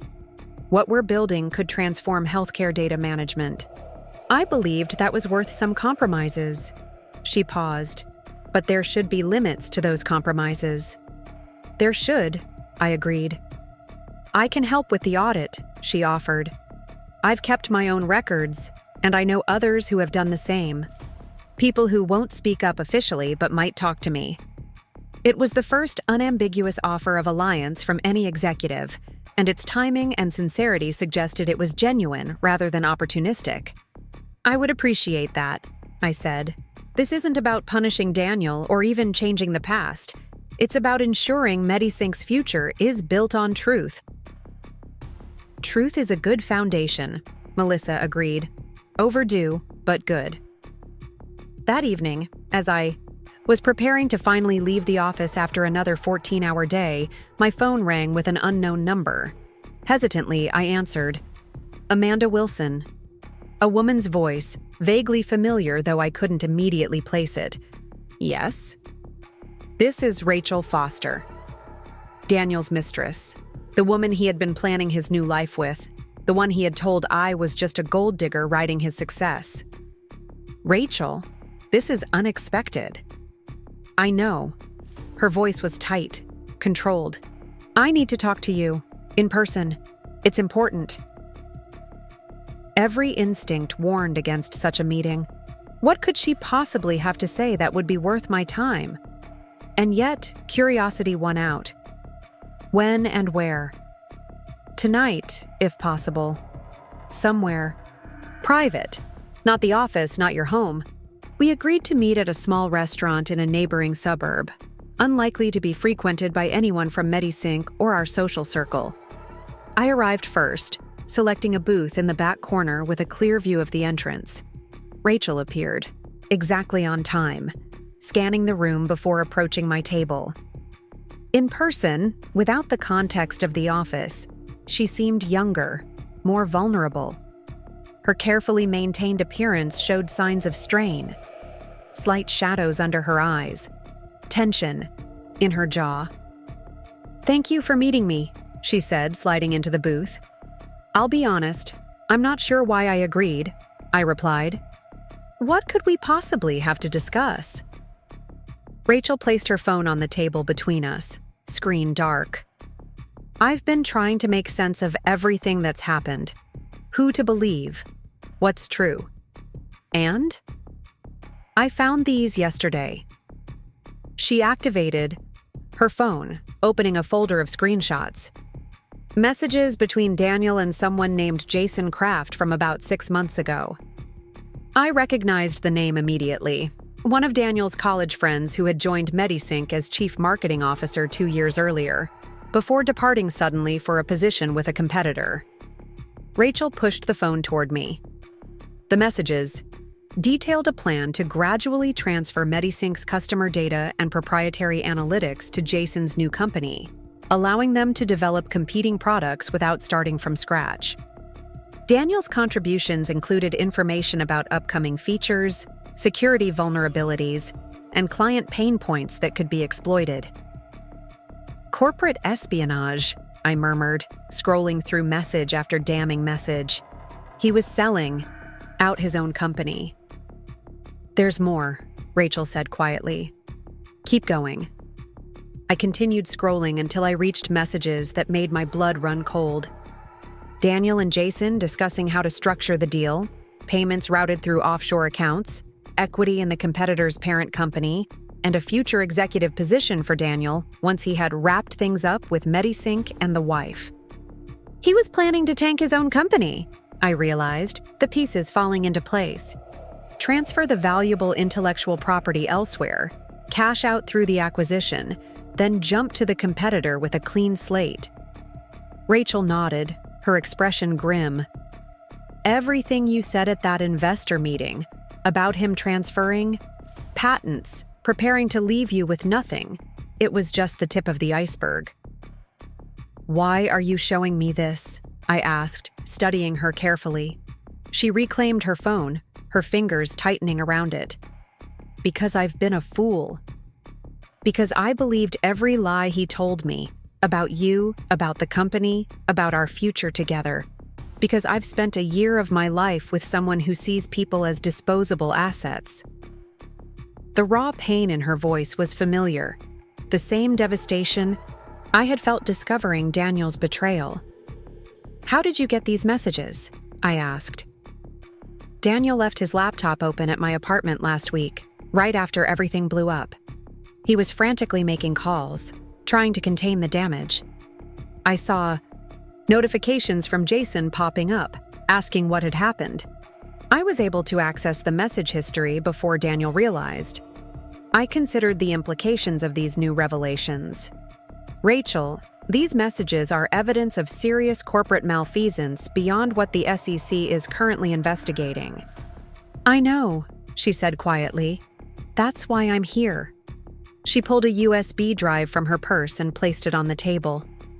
I made copies of everything: messages, attachments, calendar entries showing meetings with Jason that weren't on Daniel's official schedule. I stared at the small drive, understanding its explosive potential. You realize that turning this over could result in criminal charges against Daniel? This goes beyond financial misconduct into potential fraud and intellectual property theft. Rachel met my gaze steadily. He told me you were just a gold digger who got lucky by marrying him before he was successful. He told me you had contributed nothing to the company's growth, that you were just enjoying the lifestyle his hard work provided. She pushed the USB drive toward me. I believed him because I wanted to believe I wasn't the kind of person who would help destroy a marriage. Now I know the truth about him, about you, about myself. I can't undo the pain I've caused you, knowingly or unknowingly.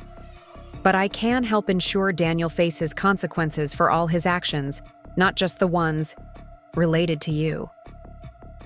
I picked up the drive, weighing its physical lightness against its potential impact. What happens to you if this comes to light? Your relationship with Daniel would become part of the public record. I know, she acknowledged. My reputation will suffer. I'll probably need to find a new job, maybe even leave Denver. But I can't continue participating in this deception, even passively. Her willingness to accept consequences surprised me. It would have been easier for her to simply walk away, to distance herself from the situation without further involvement. Why did you resign from MediSync? I asked, suddenly curious about her immediate reaction after the investor meeting. Because I couldn't face you, she admitted, or anyone else there. The things Daniel had told me about you, about the company, hearing the truth in that meeting was devastating. I couldn't imagine continuing to work there, seeing you every day, knowing what I had been part of. I nodded, understanding the impulse. And now? Now I'm trying to find some way to make amends. Not to salvage anything, that's not possible, but to at least do what's right going forward. The waitress approached, asking if we wanted to order. We both declined, the pretense of a normal dinner meeting unnecessary. I'll make sure this information reaches the right people, I said, pocketing the USB drive. The SEC investigators, our corporate counsel. It will significantly impact the ongoing investigation. I know, Rachel said, gathering her purse as she prepared to leave. I'm prepared to provide a formal statement if needed. As she stood, I found myself asking one last question. When did you first suspect Daniel wasn't being truthful with you? Rachel paused, considering. There were small inconsistencies all along, dates that didn't match, stories that changed slightly in retelling. but I wanted to believe in the life he was promising us. She smiled sadly. The moment I knew for certain was watching your face during that investor meeting. No one fakes that kind of shocked betrayal. Either you were telling the truth, or you deserved an Oscar. After Rachel left, I remained at the booth, ordering a glass of wine I didn't really want, needing time to process this new information. Daniel's betrayal was even more comprehensive than I had imagined. Not just personal, not just financial, but extending to the very company he had claimed to cherish above all else. I called Lisa Hernandez, explaining what Rachel had shared and arranging to deliver the USB drive to her first thing in the morning. If these messages are authenticated, we're looking at a significant escalation, Lisa warned. The SEC investigation would likely expand to include the Department of Justice, wire fraud, conspiracy, economic espionage. These are potential federal charges. I understand, I replied, the weight of the situation settling heavily on my shoulders. But we can't ignore this information.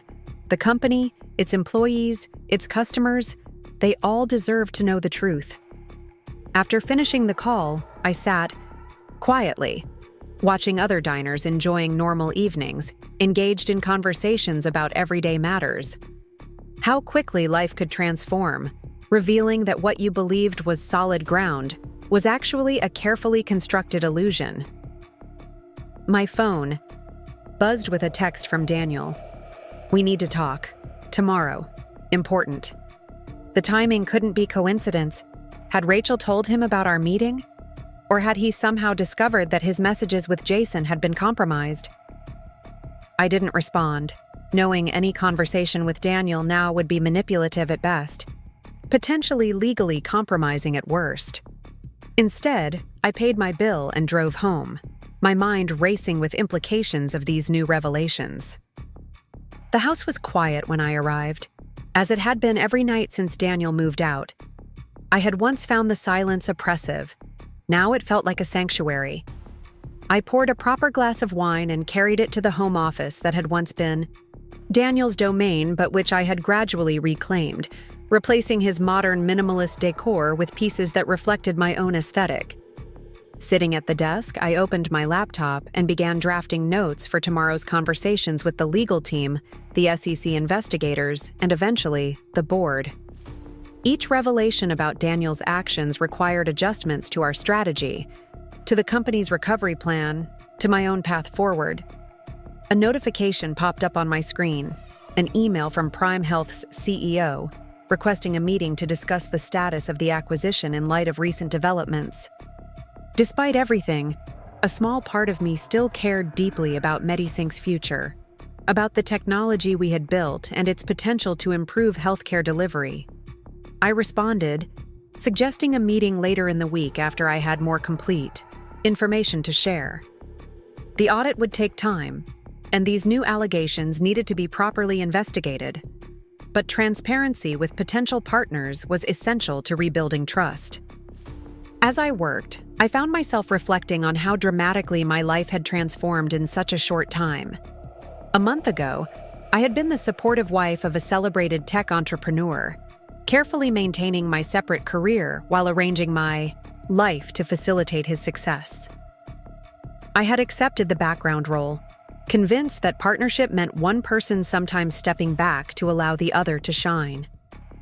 Now, I was interim CEO of the company he had built, leading an effort to correct years of misattribution and potentially providing evidence that could result in criminal charges against him.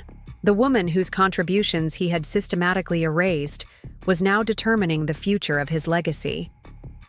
The irony wasn't lost on me, nor was the heavy responsibility that came with this position.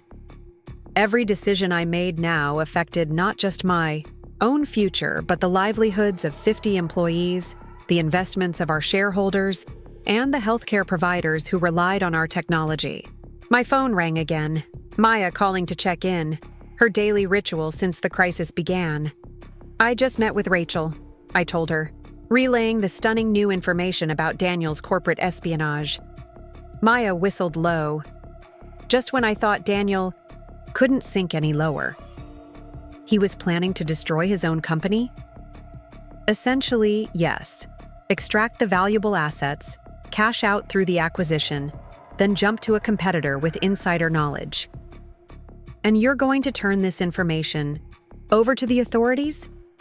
First thing tomorrow, I confirmed. I don't have a choice. These actions threatened the entire company, everyone who works there, every patient whose data we manage. It's the right decision, Maya assured me, but it will make your position even more complicated. Once this becomes public, MediSync will be under intense scrutiny. The board might feel they need someone less connected to the controversy. She wasn't wrong. My interim appointment had been a stabilizing measure during the initial crisis. As the situation became more complex, more publicly explosive, the board might well decide an outsider would better serve the company's interests. I know, I acknowledged. But I can't make decisions based on preserving my position.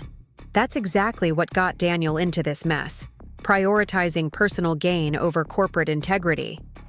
You're nothing like him, Maya said firmly. Which is why you'll do the right thing regardless of the consequences to yourself. After we hung up, I returned to my notes, adding contingency plans for my potential earlier than expected departure from the CEO role. If that happened, I needed to ensure the attribution audit would continue, that the corrections to MediSync's intellectual property records would be completed regardless of who led the company. Around midnight, exhaustion finally overtook me. As I prepared for bed, I caught my reflection in the bathroom mirror, studying the face that looked back at me. There were new lines around my eyes, a determination in my expression that hadn't been there before. The transformation wasn't just in my circumstances, but in myself, in how I carried my body, in the directness of my gaze, in the certainty of my movements. The woman Daniel had dismissed as a gold digger, the woman he had systematically erased from the company narrative, now stood at the center of that story, reclaiming not just her contributions, but her very sense of self. Whatever came next, whether I remained at MediSync or pursued a different path, I would never again allow anyone to diminish my worth or obscure my achievements. Tomorrow would bring new challenges, new revelations, perhaps even new accusations, from Daniel as he fought to maintain his crumbling narrative.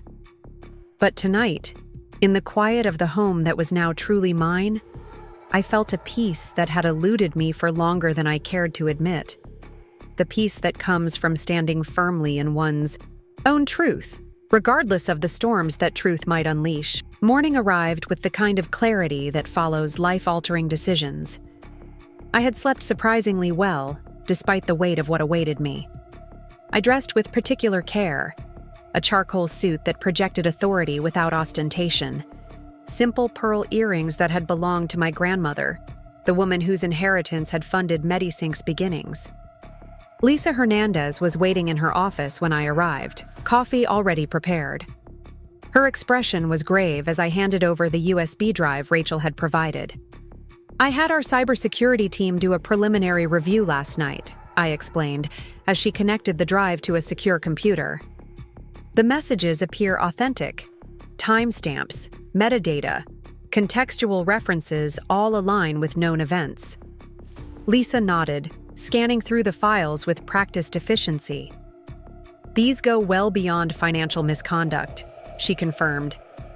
This is conspiracy to commit corporate espionage. The conversation about customer data transfers alone could trigger federal charges under the Economic Espionage Act. What's our obligation here? I asked. Legally, we must report this to the SEC investigators immediately, as it directly relates to their ongoing inquiry. We should also inform the board before this becomes public. She paused, studying me. This will escalate matters considerably, Amanda. Daniel could face criminal charges, not just civil penalties. I understand. My voice was steady despite the gravity of the situation. Schedule the meeting with the SEC team as soon as possible. I'll speak with the board chair immediately. As I left Lisa's office, my phone rang. Daniel, again. This time, I answered. Amanda, we need to talk. Now. His voice had that commanding tone he used when attempting to control a situation slipping beyond his grasp. About what, Daniel? You know damn well about what. Rachel met with you last night. So he knew. Yes, she did. Whatever she gave you, whatever she said, it's not what you think. She's unstable, angry about our breakup. She's trying to create problems.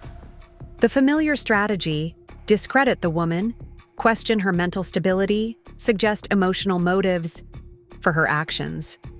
I had watched Daniel deploy these tactics against others. Now I was witnessing them turned against Rachel. The messages between you and Jason Kraft seem quite clear, I replied calmly. Planning to transfer MediSync's intellectual property and customer data to a competitor while cashing out through the acquisition. It's all there in your own words. Silence on the line, then a shift in approach. Amanda, listen to me. This is bigger than our personal issues. If you turn those messages over to the authorities, MediSync will never recover from the scandal. Is that what you want? To destroy the company completely? The company was already at risk because of your actions, I pointed out. Transferring patents to your private LLC, planning corporate espionage with a competitor.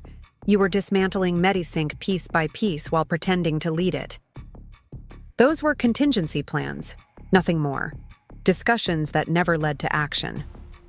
His voice took on a persuasive quality I recognized all too well. Look, we can fix this. All of it. I'll return the patents to MediSync. I'll cut all ties with Jason. We can settle the divorce equitably, with fair compensation for your initial investment. Just don't hand those messages over to the SEC. The offer was almost laughable in its transparency. It's too late, Daniel.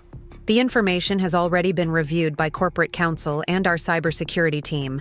The SEC investigators will receive it this morning. Another silence, longer this time. When he spoke again, his voice had hardened. You've made a serious mistake. When this becomes public, everyone loses. You, me, the company, all 50 employees. Their livelihoods are now at risk because you couldn't handle our marriage ending. The familiar tactic of reversing victim and offender, suggesting my response to his betrayal, was the problem, not the betrayal itself. This isn't about our marriage ending.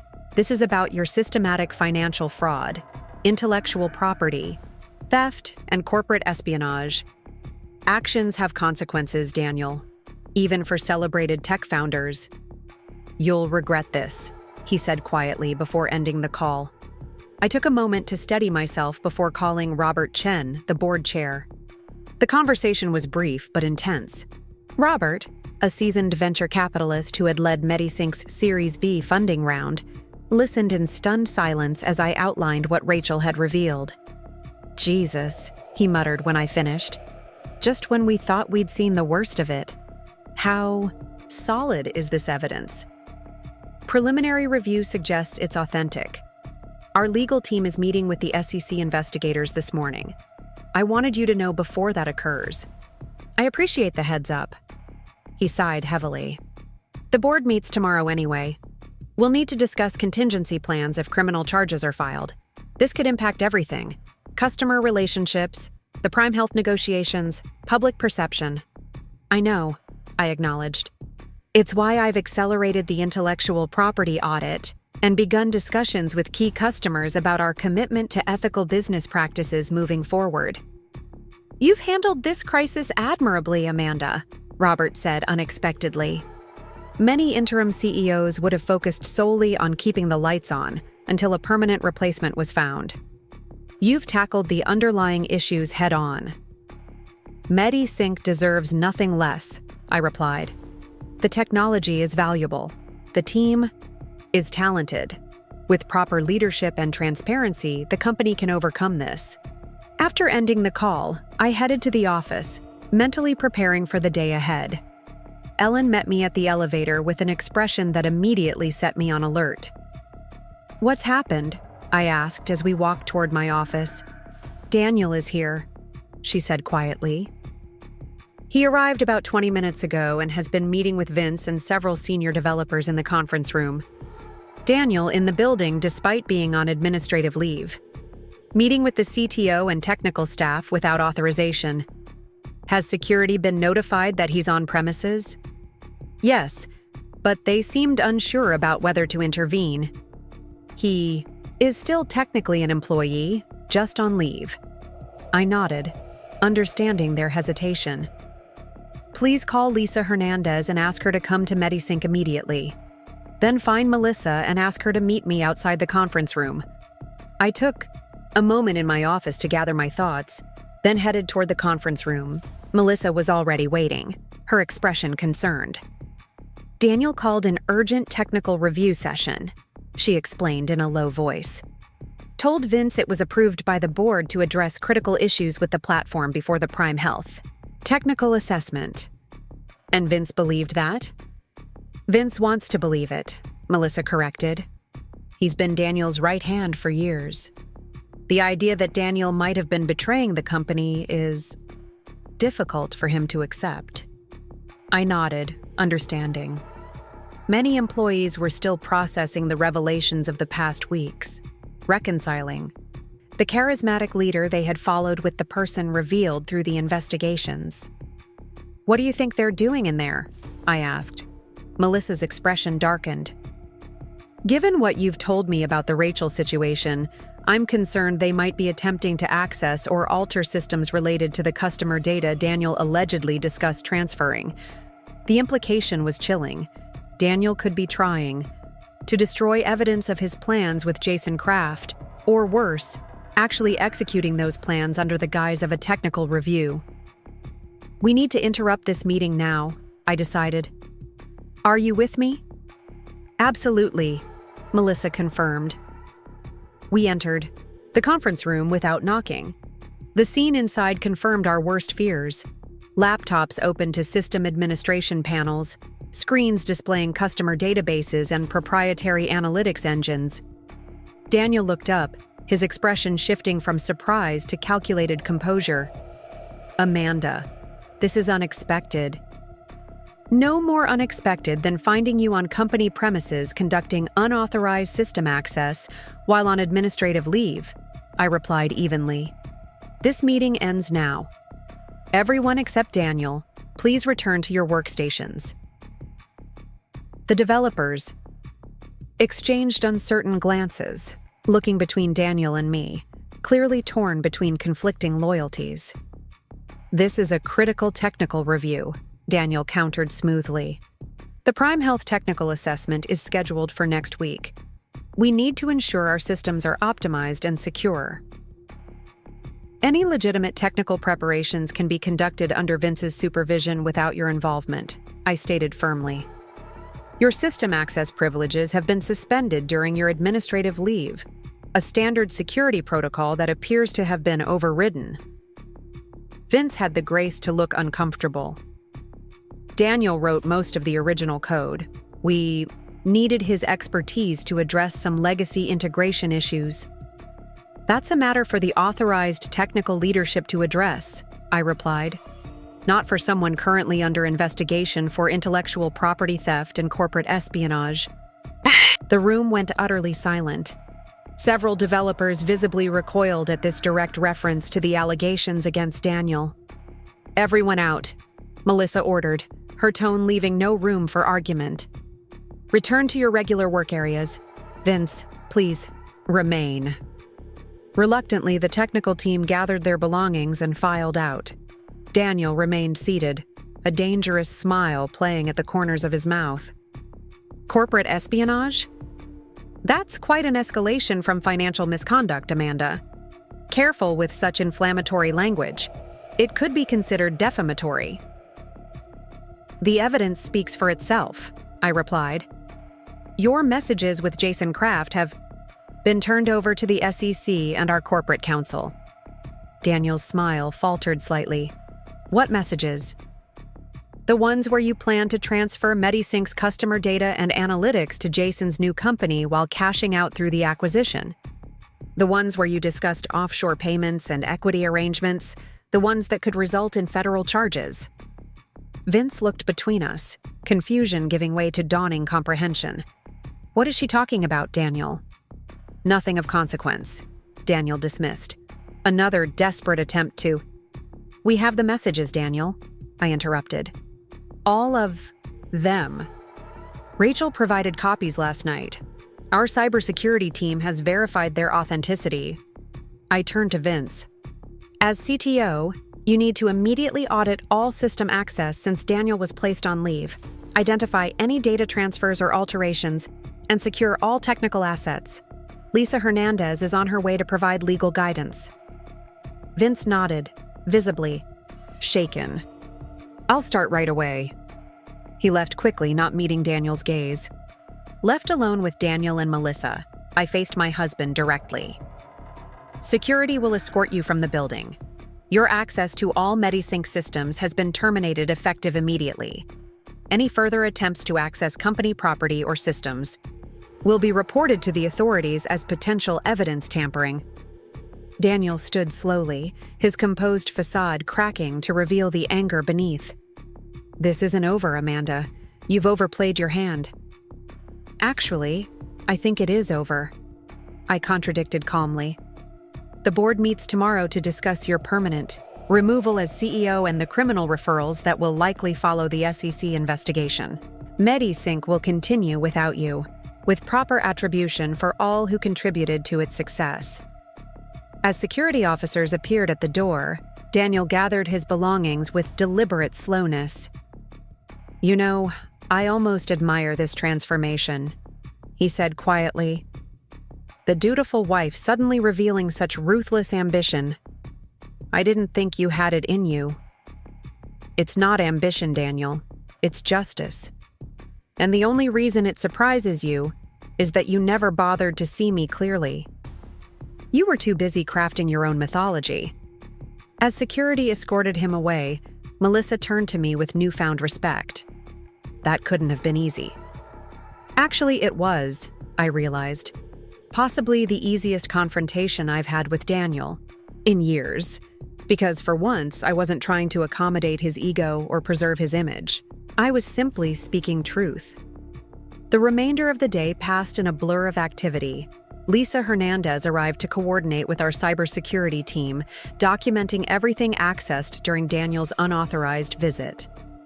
The SEC investigators received Rachel's evidence with grave expressions, informing us that the Department of Justice would likely become involved given the nature of the allegations. By late afternoon, news of Daniel's forcible removal from the building had spread throughout the company. I called an all-hands meeting to address the situation directly, knowing that transparency was essential for maintaining trust. I know today's events have been unsettling, I began, facing the assembled employees in our largest conference room. I want to provide clarity about what's happening and what it means for MediSync moving forward. I explained the new allegations, as factually as possible, without editorializing or expressing personal feelings about Daniel's betrayal. I outlined the steps being taken to secure the company's intellectual property and customer data, and I reiterated my commitment to the bomb attribution audit that would ensure proper credit for all contributions. MediSync's value doesn't reside in any single individual, I concluded. It exists in the collective brilliance and dedication of everyone in this room. The technology you've built has the potential to transform healthcare data management. That mission continues, regardless of the current leadership challenges. As the meeting ended, employees approached with questions, concerns, and in some cases, additional information about Daniel's questionable practices. Marcus Chen pulled me aside to report that several developers had been pressured by Daniel to grant him system access, despite the administrative leave protocols. They're worried about repercussions, he explained. Daniel implied that this situation was temporary, that he'd be back in charge soon and would remember who had helped him. No one will face consequences for following Daniel's instructions. Under duress, I assured him, but we need complete transparency about what systems were accessed and what changes were made. By evening, the initial damage assessment was complete. Daniel had accessed multiple system components, but appeared to have made no significant alterations or data transfers. Whether this was because our intervention came too early, or because he never intended actual sabotage remained unclear. As I prepared to finally leave for the day, Jonathan Reed from Prime Health called. I had expected him to cancel our scheduled meeting given the day's developments. I understand things have become even more complicated, he began diplomatically. That's putting it mildly, I acknowledged. Today's events will likely trigger criminal investigations beyond the SEC's current inquiry. Yet you've maintained remarkable stability at MediSync throughout this crisis, he observed. Our technical team reports that development milestones continue to be met. Customer support remains responsive, and the core platform performs as promised. The team is resilient, I said simply. They believe in what they're building. As do we, Reed replied. Which is why I'm calling to confirm our meeting tomorrow. Prime Health remains interested in some form of partnership, provided the intellectual property issues can be resolved satisfactorily. The news was unexpected, but encouraging. I appreciate your continued interest despite the complications. I'll be prepared to discuss options tomorrow. After the call ended, I sat quietly in Daniel's former office, my office now, at least temporarily, reflecting on how dramatically circumstances had changed in mere weeks. The company Daniel had expected to cash out from before discarding was now potentially moving forward without him, continuing relationships he had assumed would collapse in his absence. My phone buzzed with a text from Maya. Dinner tonight? You need a break from MediSync madness. The offer was tempting, but I felt a strange reluctance to leave the office, as if my physical presence was somehow protecting the company during this vulnerable period. Rain check? I replied, still handling fallout from Daniel's surprise visit today. What surprise visit? She texted back immediately. I gave her a brief summary of the day's events, promising more details when we spoke next. Be careful, she responded. He's desperate and dangerous now. Don't underestimate what he might do. The warning wasn't necessary. I had seen the look in Daniel's eyes as security escorted him from the building. A cold calculation beneath the anger, the wheels turning as he assessed options and planned his next move.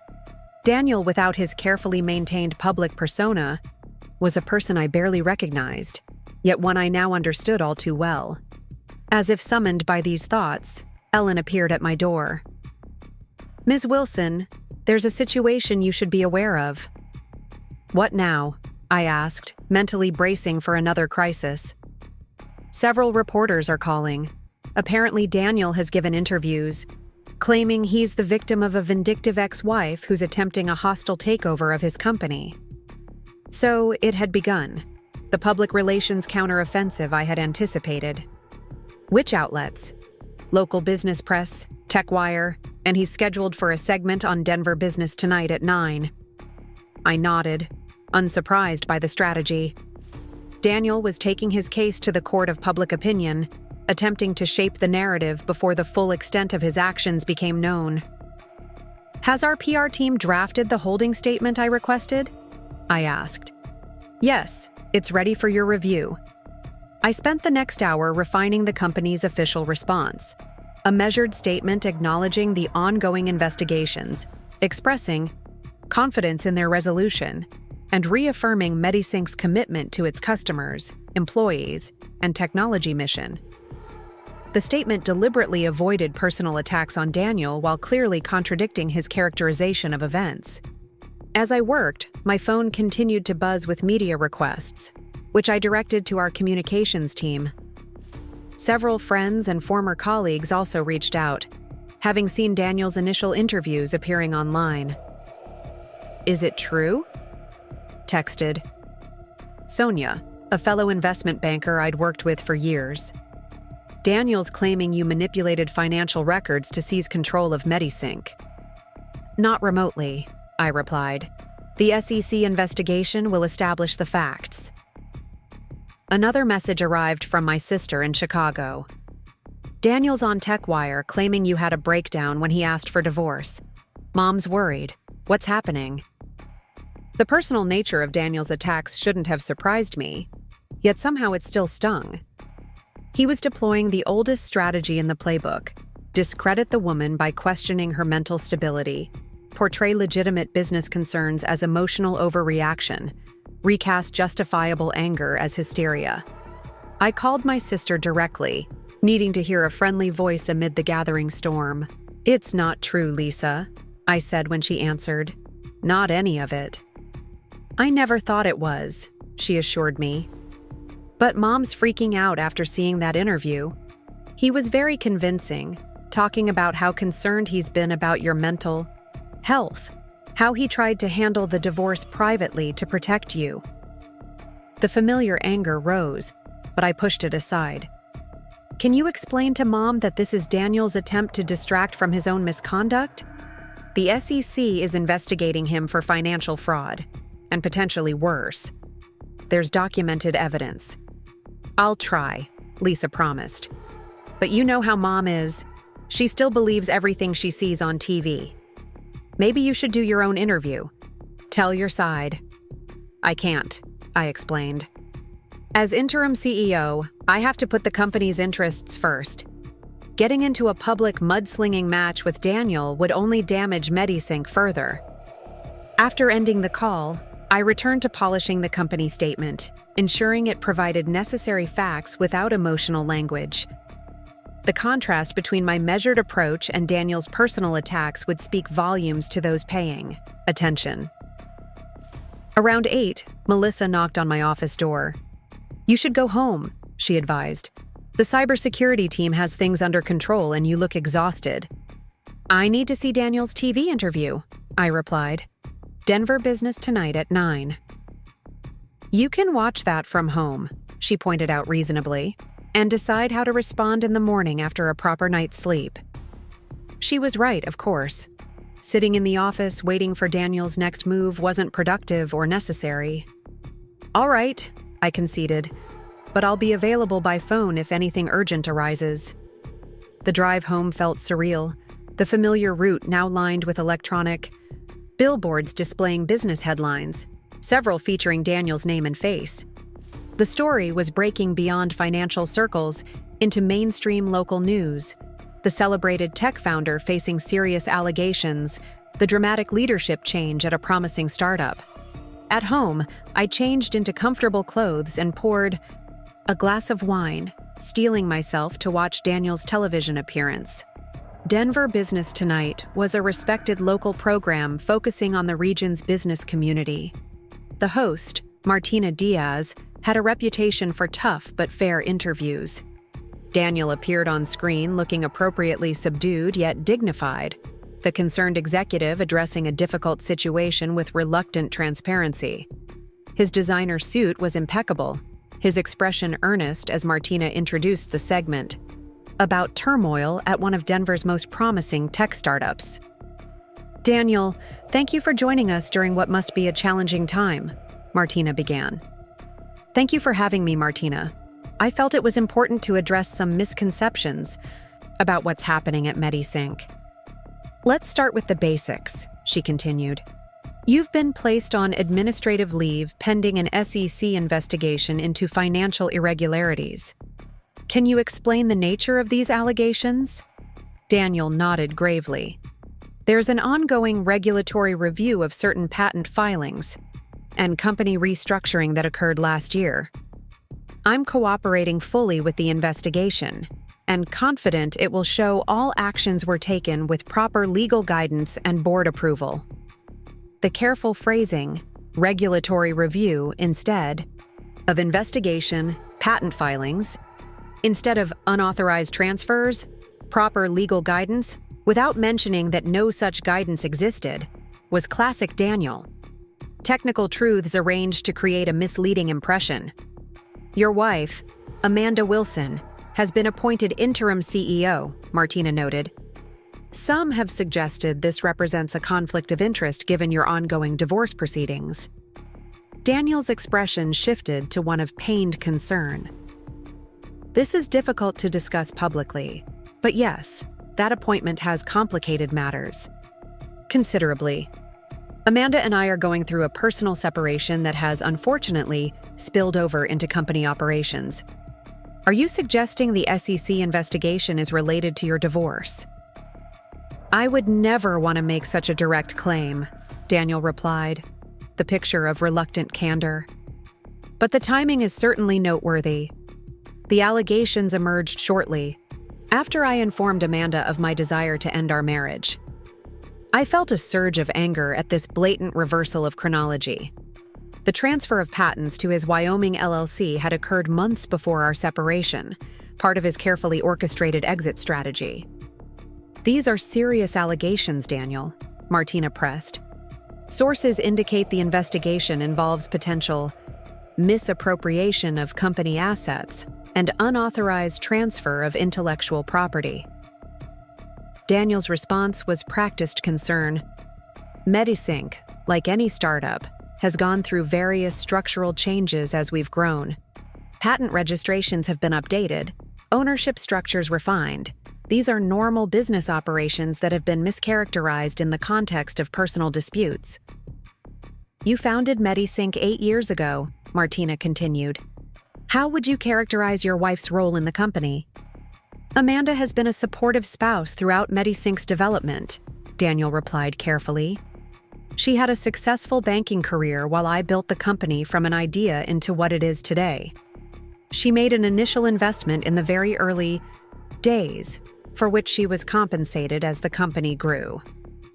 The deliberate minimization of my role, reducing 8 years of strategic guidance, financial expertise, and network connections to supportive spouse and a casual initial investment, was exactly the erasure I had experienced throughout our marriage.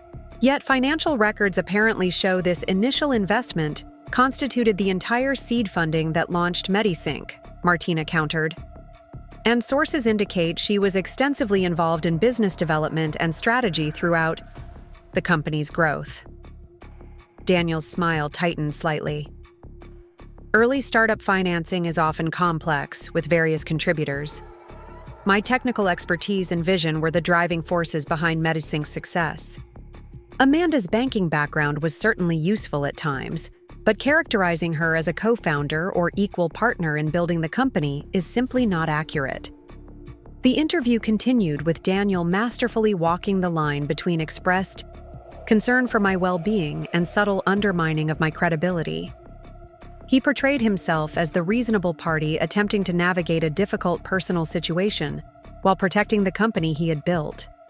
Only in the final segment did Martina raise the newer allegations. Today, there were reports of your removal from Medisync offices by security. Can you explain what happened? Daniel's expression registered carefully calibrated indignation. I visited the company to assist with critical technical preparations for an upcoming client assessment.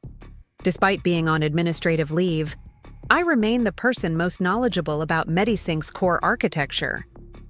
Unfortunately, my presence was misinterpreted as some sort of security violation. Were you accessing company systems without authorization? Martina pressed. I was invited by the technical team to help address integration issues that only I fully understand, Daniel countered smoothly. This characterization of unauthorized access is another example of how a personal conflict is being weaponized against me professionally. As the interview concluded, Daniel delivered his closing message directly to camera. Medisync's technology has the potential to transform healthcare data management, improving outcomes for patients nationwide. That mission is being compromised by these distractions. I remain committed to resolving these issues quickly and returning focus to the important work we're doing. I turned off the television, both impressed and disturbed by Daniel's performance. He had presented himself as the thoughtful founder concerned primarily with his company's mission, while painting me as the emotionally reactive wife using business mechanisms for personal vengeance. It was compelling television, crafted to generate sympathy from viewers unfamiliar with the documented evidence of his misconduct. My phone immediately buzzed with texts from Maya. "Watching this BS. Want me to come over?" "I'm fine," I replied. "Expected this strategy. The facts will speak for themselves eventually." "The facts won't get a primetime interview," she pointed out. "You need to consider your own PR strategy." She wasn't wrong. While I had been focused on stabilizing the company and cooperating with investigators, Daniel had been shaping public narrative.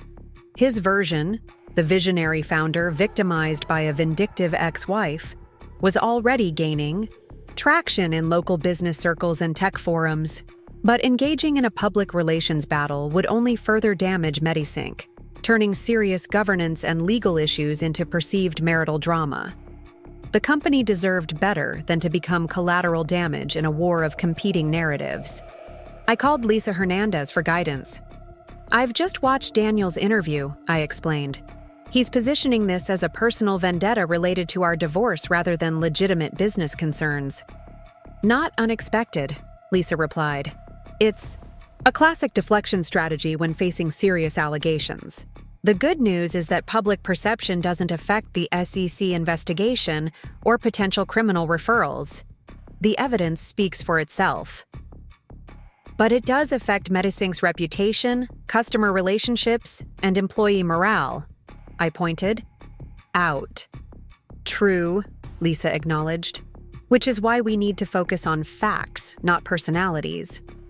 The board meeting tomorrow is crucial. We'll present the complete evidence, including Rachel's information, and recommend a clear path forward." After our call ended, I sat on my couch watching the city lights through the window, mentally rehearsing my board presentation for tomorrow.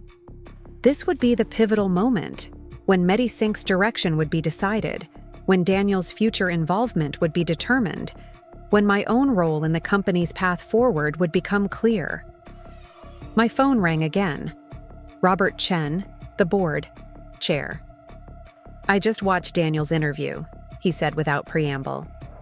"Masterful performance. Complete fiction, but masterful." "He's always been good at crafting narratives," I agreed. "The board is receiving pressure from multiple directions," Robert continued. "Investors concerned about company stability, tech media requesting comments, even political figures with ties to the startup community expressing interest in the situation. I'm not surprised. Daniel has cultivated relationships in all those spheres for years." "Tomorrow's meeting will be challenging," Robert warned. "Several board members who have personal relationships with Daniel are questioning the severity of our response. They're suggesting administrative issues could be handled without leadership changes or criminal referrals. The evidence doesn't support that approach," I said firmly, "especially with Rachel's revelations about the planned corporate espionage." "I agree," Robert assured me. "But be prepared for resistance. Daniel has been working the phones all day, speaking directly with board members, major investors, even Prime Health executives.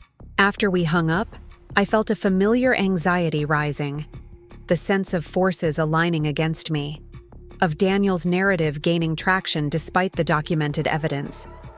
It would be easy to become discouraged, to wonder if the truth alone was sufficient, when facing such calculated manipulation of perceptions. Instead, I returned to my home office and opened my laptop, pulling up the presentation I had prepared for tomorrow's board meeting. I reviewed each slide, ensuring the facts were presented clearly and comprehensively. Financial records showing my founding investment, email trails documenting my strategic contributions, patent filings revealing the unauthorized transfers, and finally, the damning messages between Daniel and Jason Kraft planning the corporate espionage. The evidence was overwhelming when viewed in its entirety. Individual board members might have personal relationships with Daniel, might want to believe his characterization of events, but they also had fiduciary responsibilities to the company and its shareholders. Facts, not feelings, would ultimately prevail. As I made final adjustments to the presentation, my phone buzzed with an unexpected message from Rachel. "Saw Daniel's interview. Complete fiction from start to finish. Let me know if you need me to speak directly to the board or investigators. I'm ready to go on record with everything. Her willingness to publicly contradict Daniel's narrative, to potentially face personal and professional consequences by acknowledging her own role in the situation, offered a counterpoint to my earlier discouragement. Truth might not always prevail immediately in the court of public opinion, but it had power nonetheless. Power to inspire others to add their voices, to create a chorus that eventually couldn't be ignored. I responded to Rachel with simple gratitude. Thank you. That means more than you know. Tomorrow would bring its own challenges: the board meeting, media response to Daniel's interviews, ongoing investigations. But tonight, reviewing the evidence and preparing to present it clearly and factually, I felt a quiet confidence replacing the earlier anxiety. Daniel had always excelled at crafting compelling narratives, at presenting himself as the hero of every story. But narratives, however skillfully constructed, ultimately crumble when confronted with documented facts and multiple corroborating voices. The truth about MediSync's founding, about my contributions, about Daniel's systematic misconduct, all of it would eventually become clear, not because I argued my case more persuasively in the media, but because evidence and testimony would accumulate until it could no longer be dismissed as marital discord or emotional reaction. I closed my laptop and prepared for bed, ready for the pivotal day ahead. Whatever the board decided tomorrow, whatever media narratives emerged in the coming weeks, I would continue standing firmly in my truth, allowing facts rather than spin to guide MediSync's path forward. 6 months after the board meeting that permanently removed Daniel as CEO of MediSync, I stood at the podium of the Denver Women in Tech Conference, looking out at hundreds of attentive faces. The journey from that pivotal confrontation to this moment had been both challenging and transformative. Success has many authors, I began, though some try to claim sole credit. Innovation rarely springs from a single mind, but from collaboration, from diverse perspectives building upon each other's insights.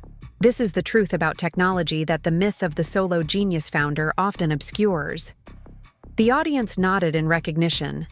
Many had followed MediSync's story as it unfolded in industry publications and eventually mainstream media. What had begun as Daniel's carefully crafted narrative of the vindictive ex-wife had evolved into a widely reported case study in corporate governance, intellectual property rights, and the true nature of innovation in tech startups. MediSync's technology was never the product of one person's vision, I continued. It emerged from Anita Patel's pioneering algorithm, from Marcus Chen's innovative data architecture, from contributions by dozens of talented developers and strategists. My role was providing the initial capital, the early strategy, and later, the leadership needed to preserve this collaborative achievement when it was threatened. The facts had indeed spoken for themselves. The board meeting I had so carefully prepared for had presented irrefutable evidence of Daniel's misconduct. With Rachel's testimony and documentation from multiple employees, the board had voted unanimously to terminate Daniel's employment and refer the matter to federal prosecutors.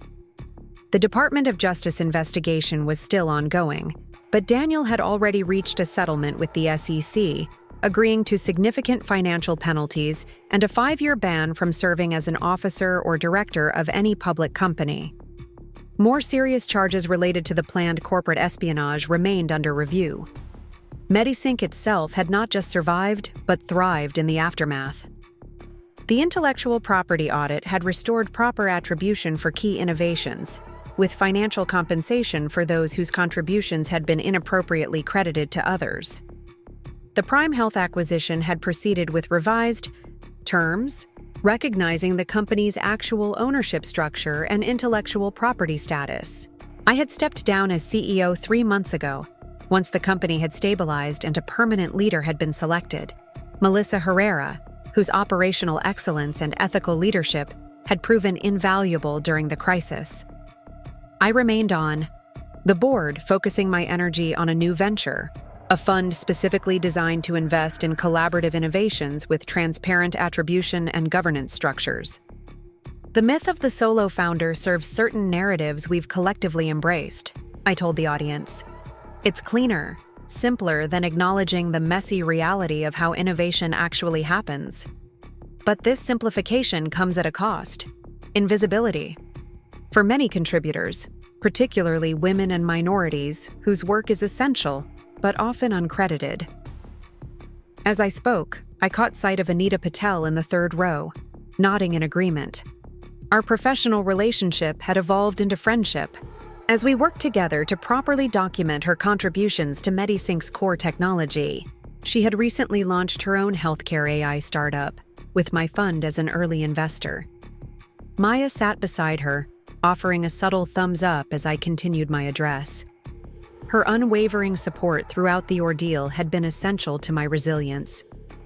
She now served as the primary financial advisor for my investment fund, helping structure deals that ensured proper recognition for all contributors. When someone tells you that you're just anything, just a supporter, just along for the ride, just lucky to be associated with brilliance, question that narrative, I advised the audience. Examine who benefits from your contributions being minimized. Document your work. Build alliances with others experiencing similar erasure. Truth may not prevail immediately, but persistent, documented facts eventually overcome even the most compelling fictions. After the speech, during the reception, several young women approached to share their own experiences of having contributions minimized or attributed to male colleagues. Each story reinforced the importance of the work we were doing through the fund and through speaking engagements like this one. Your case study has become required reading in my business ethics course, commented a professor from the local university.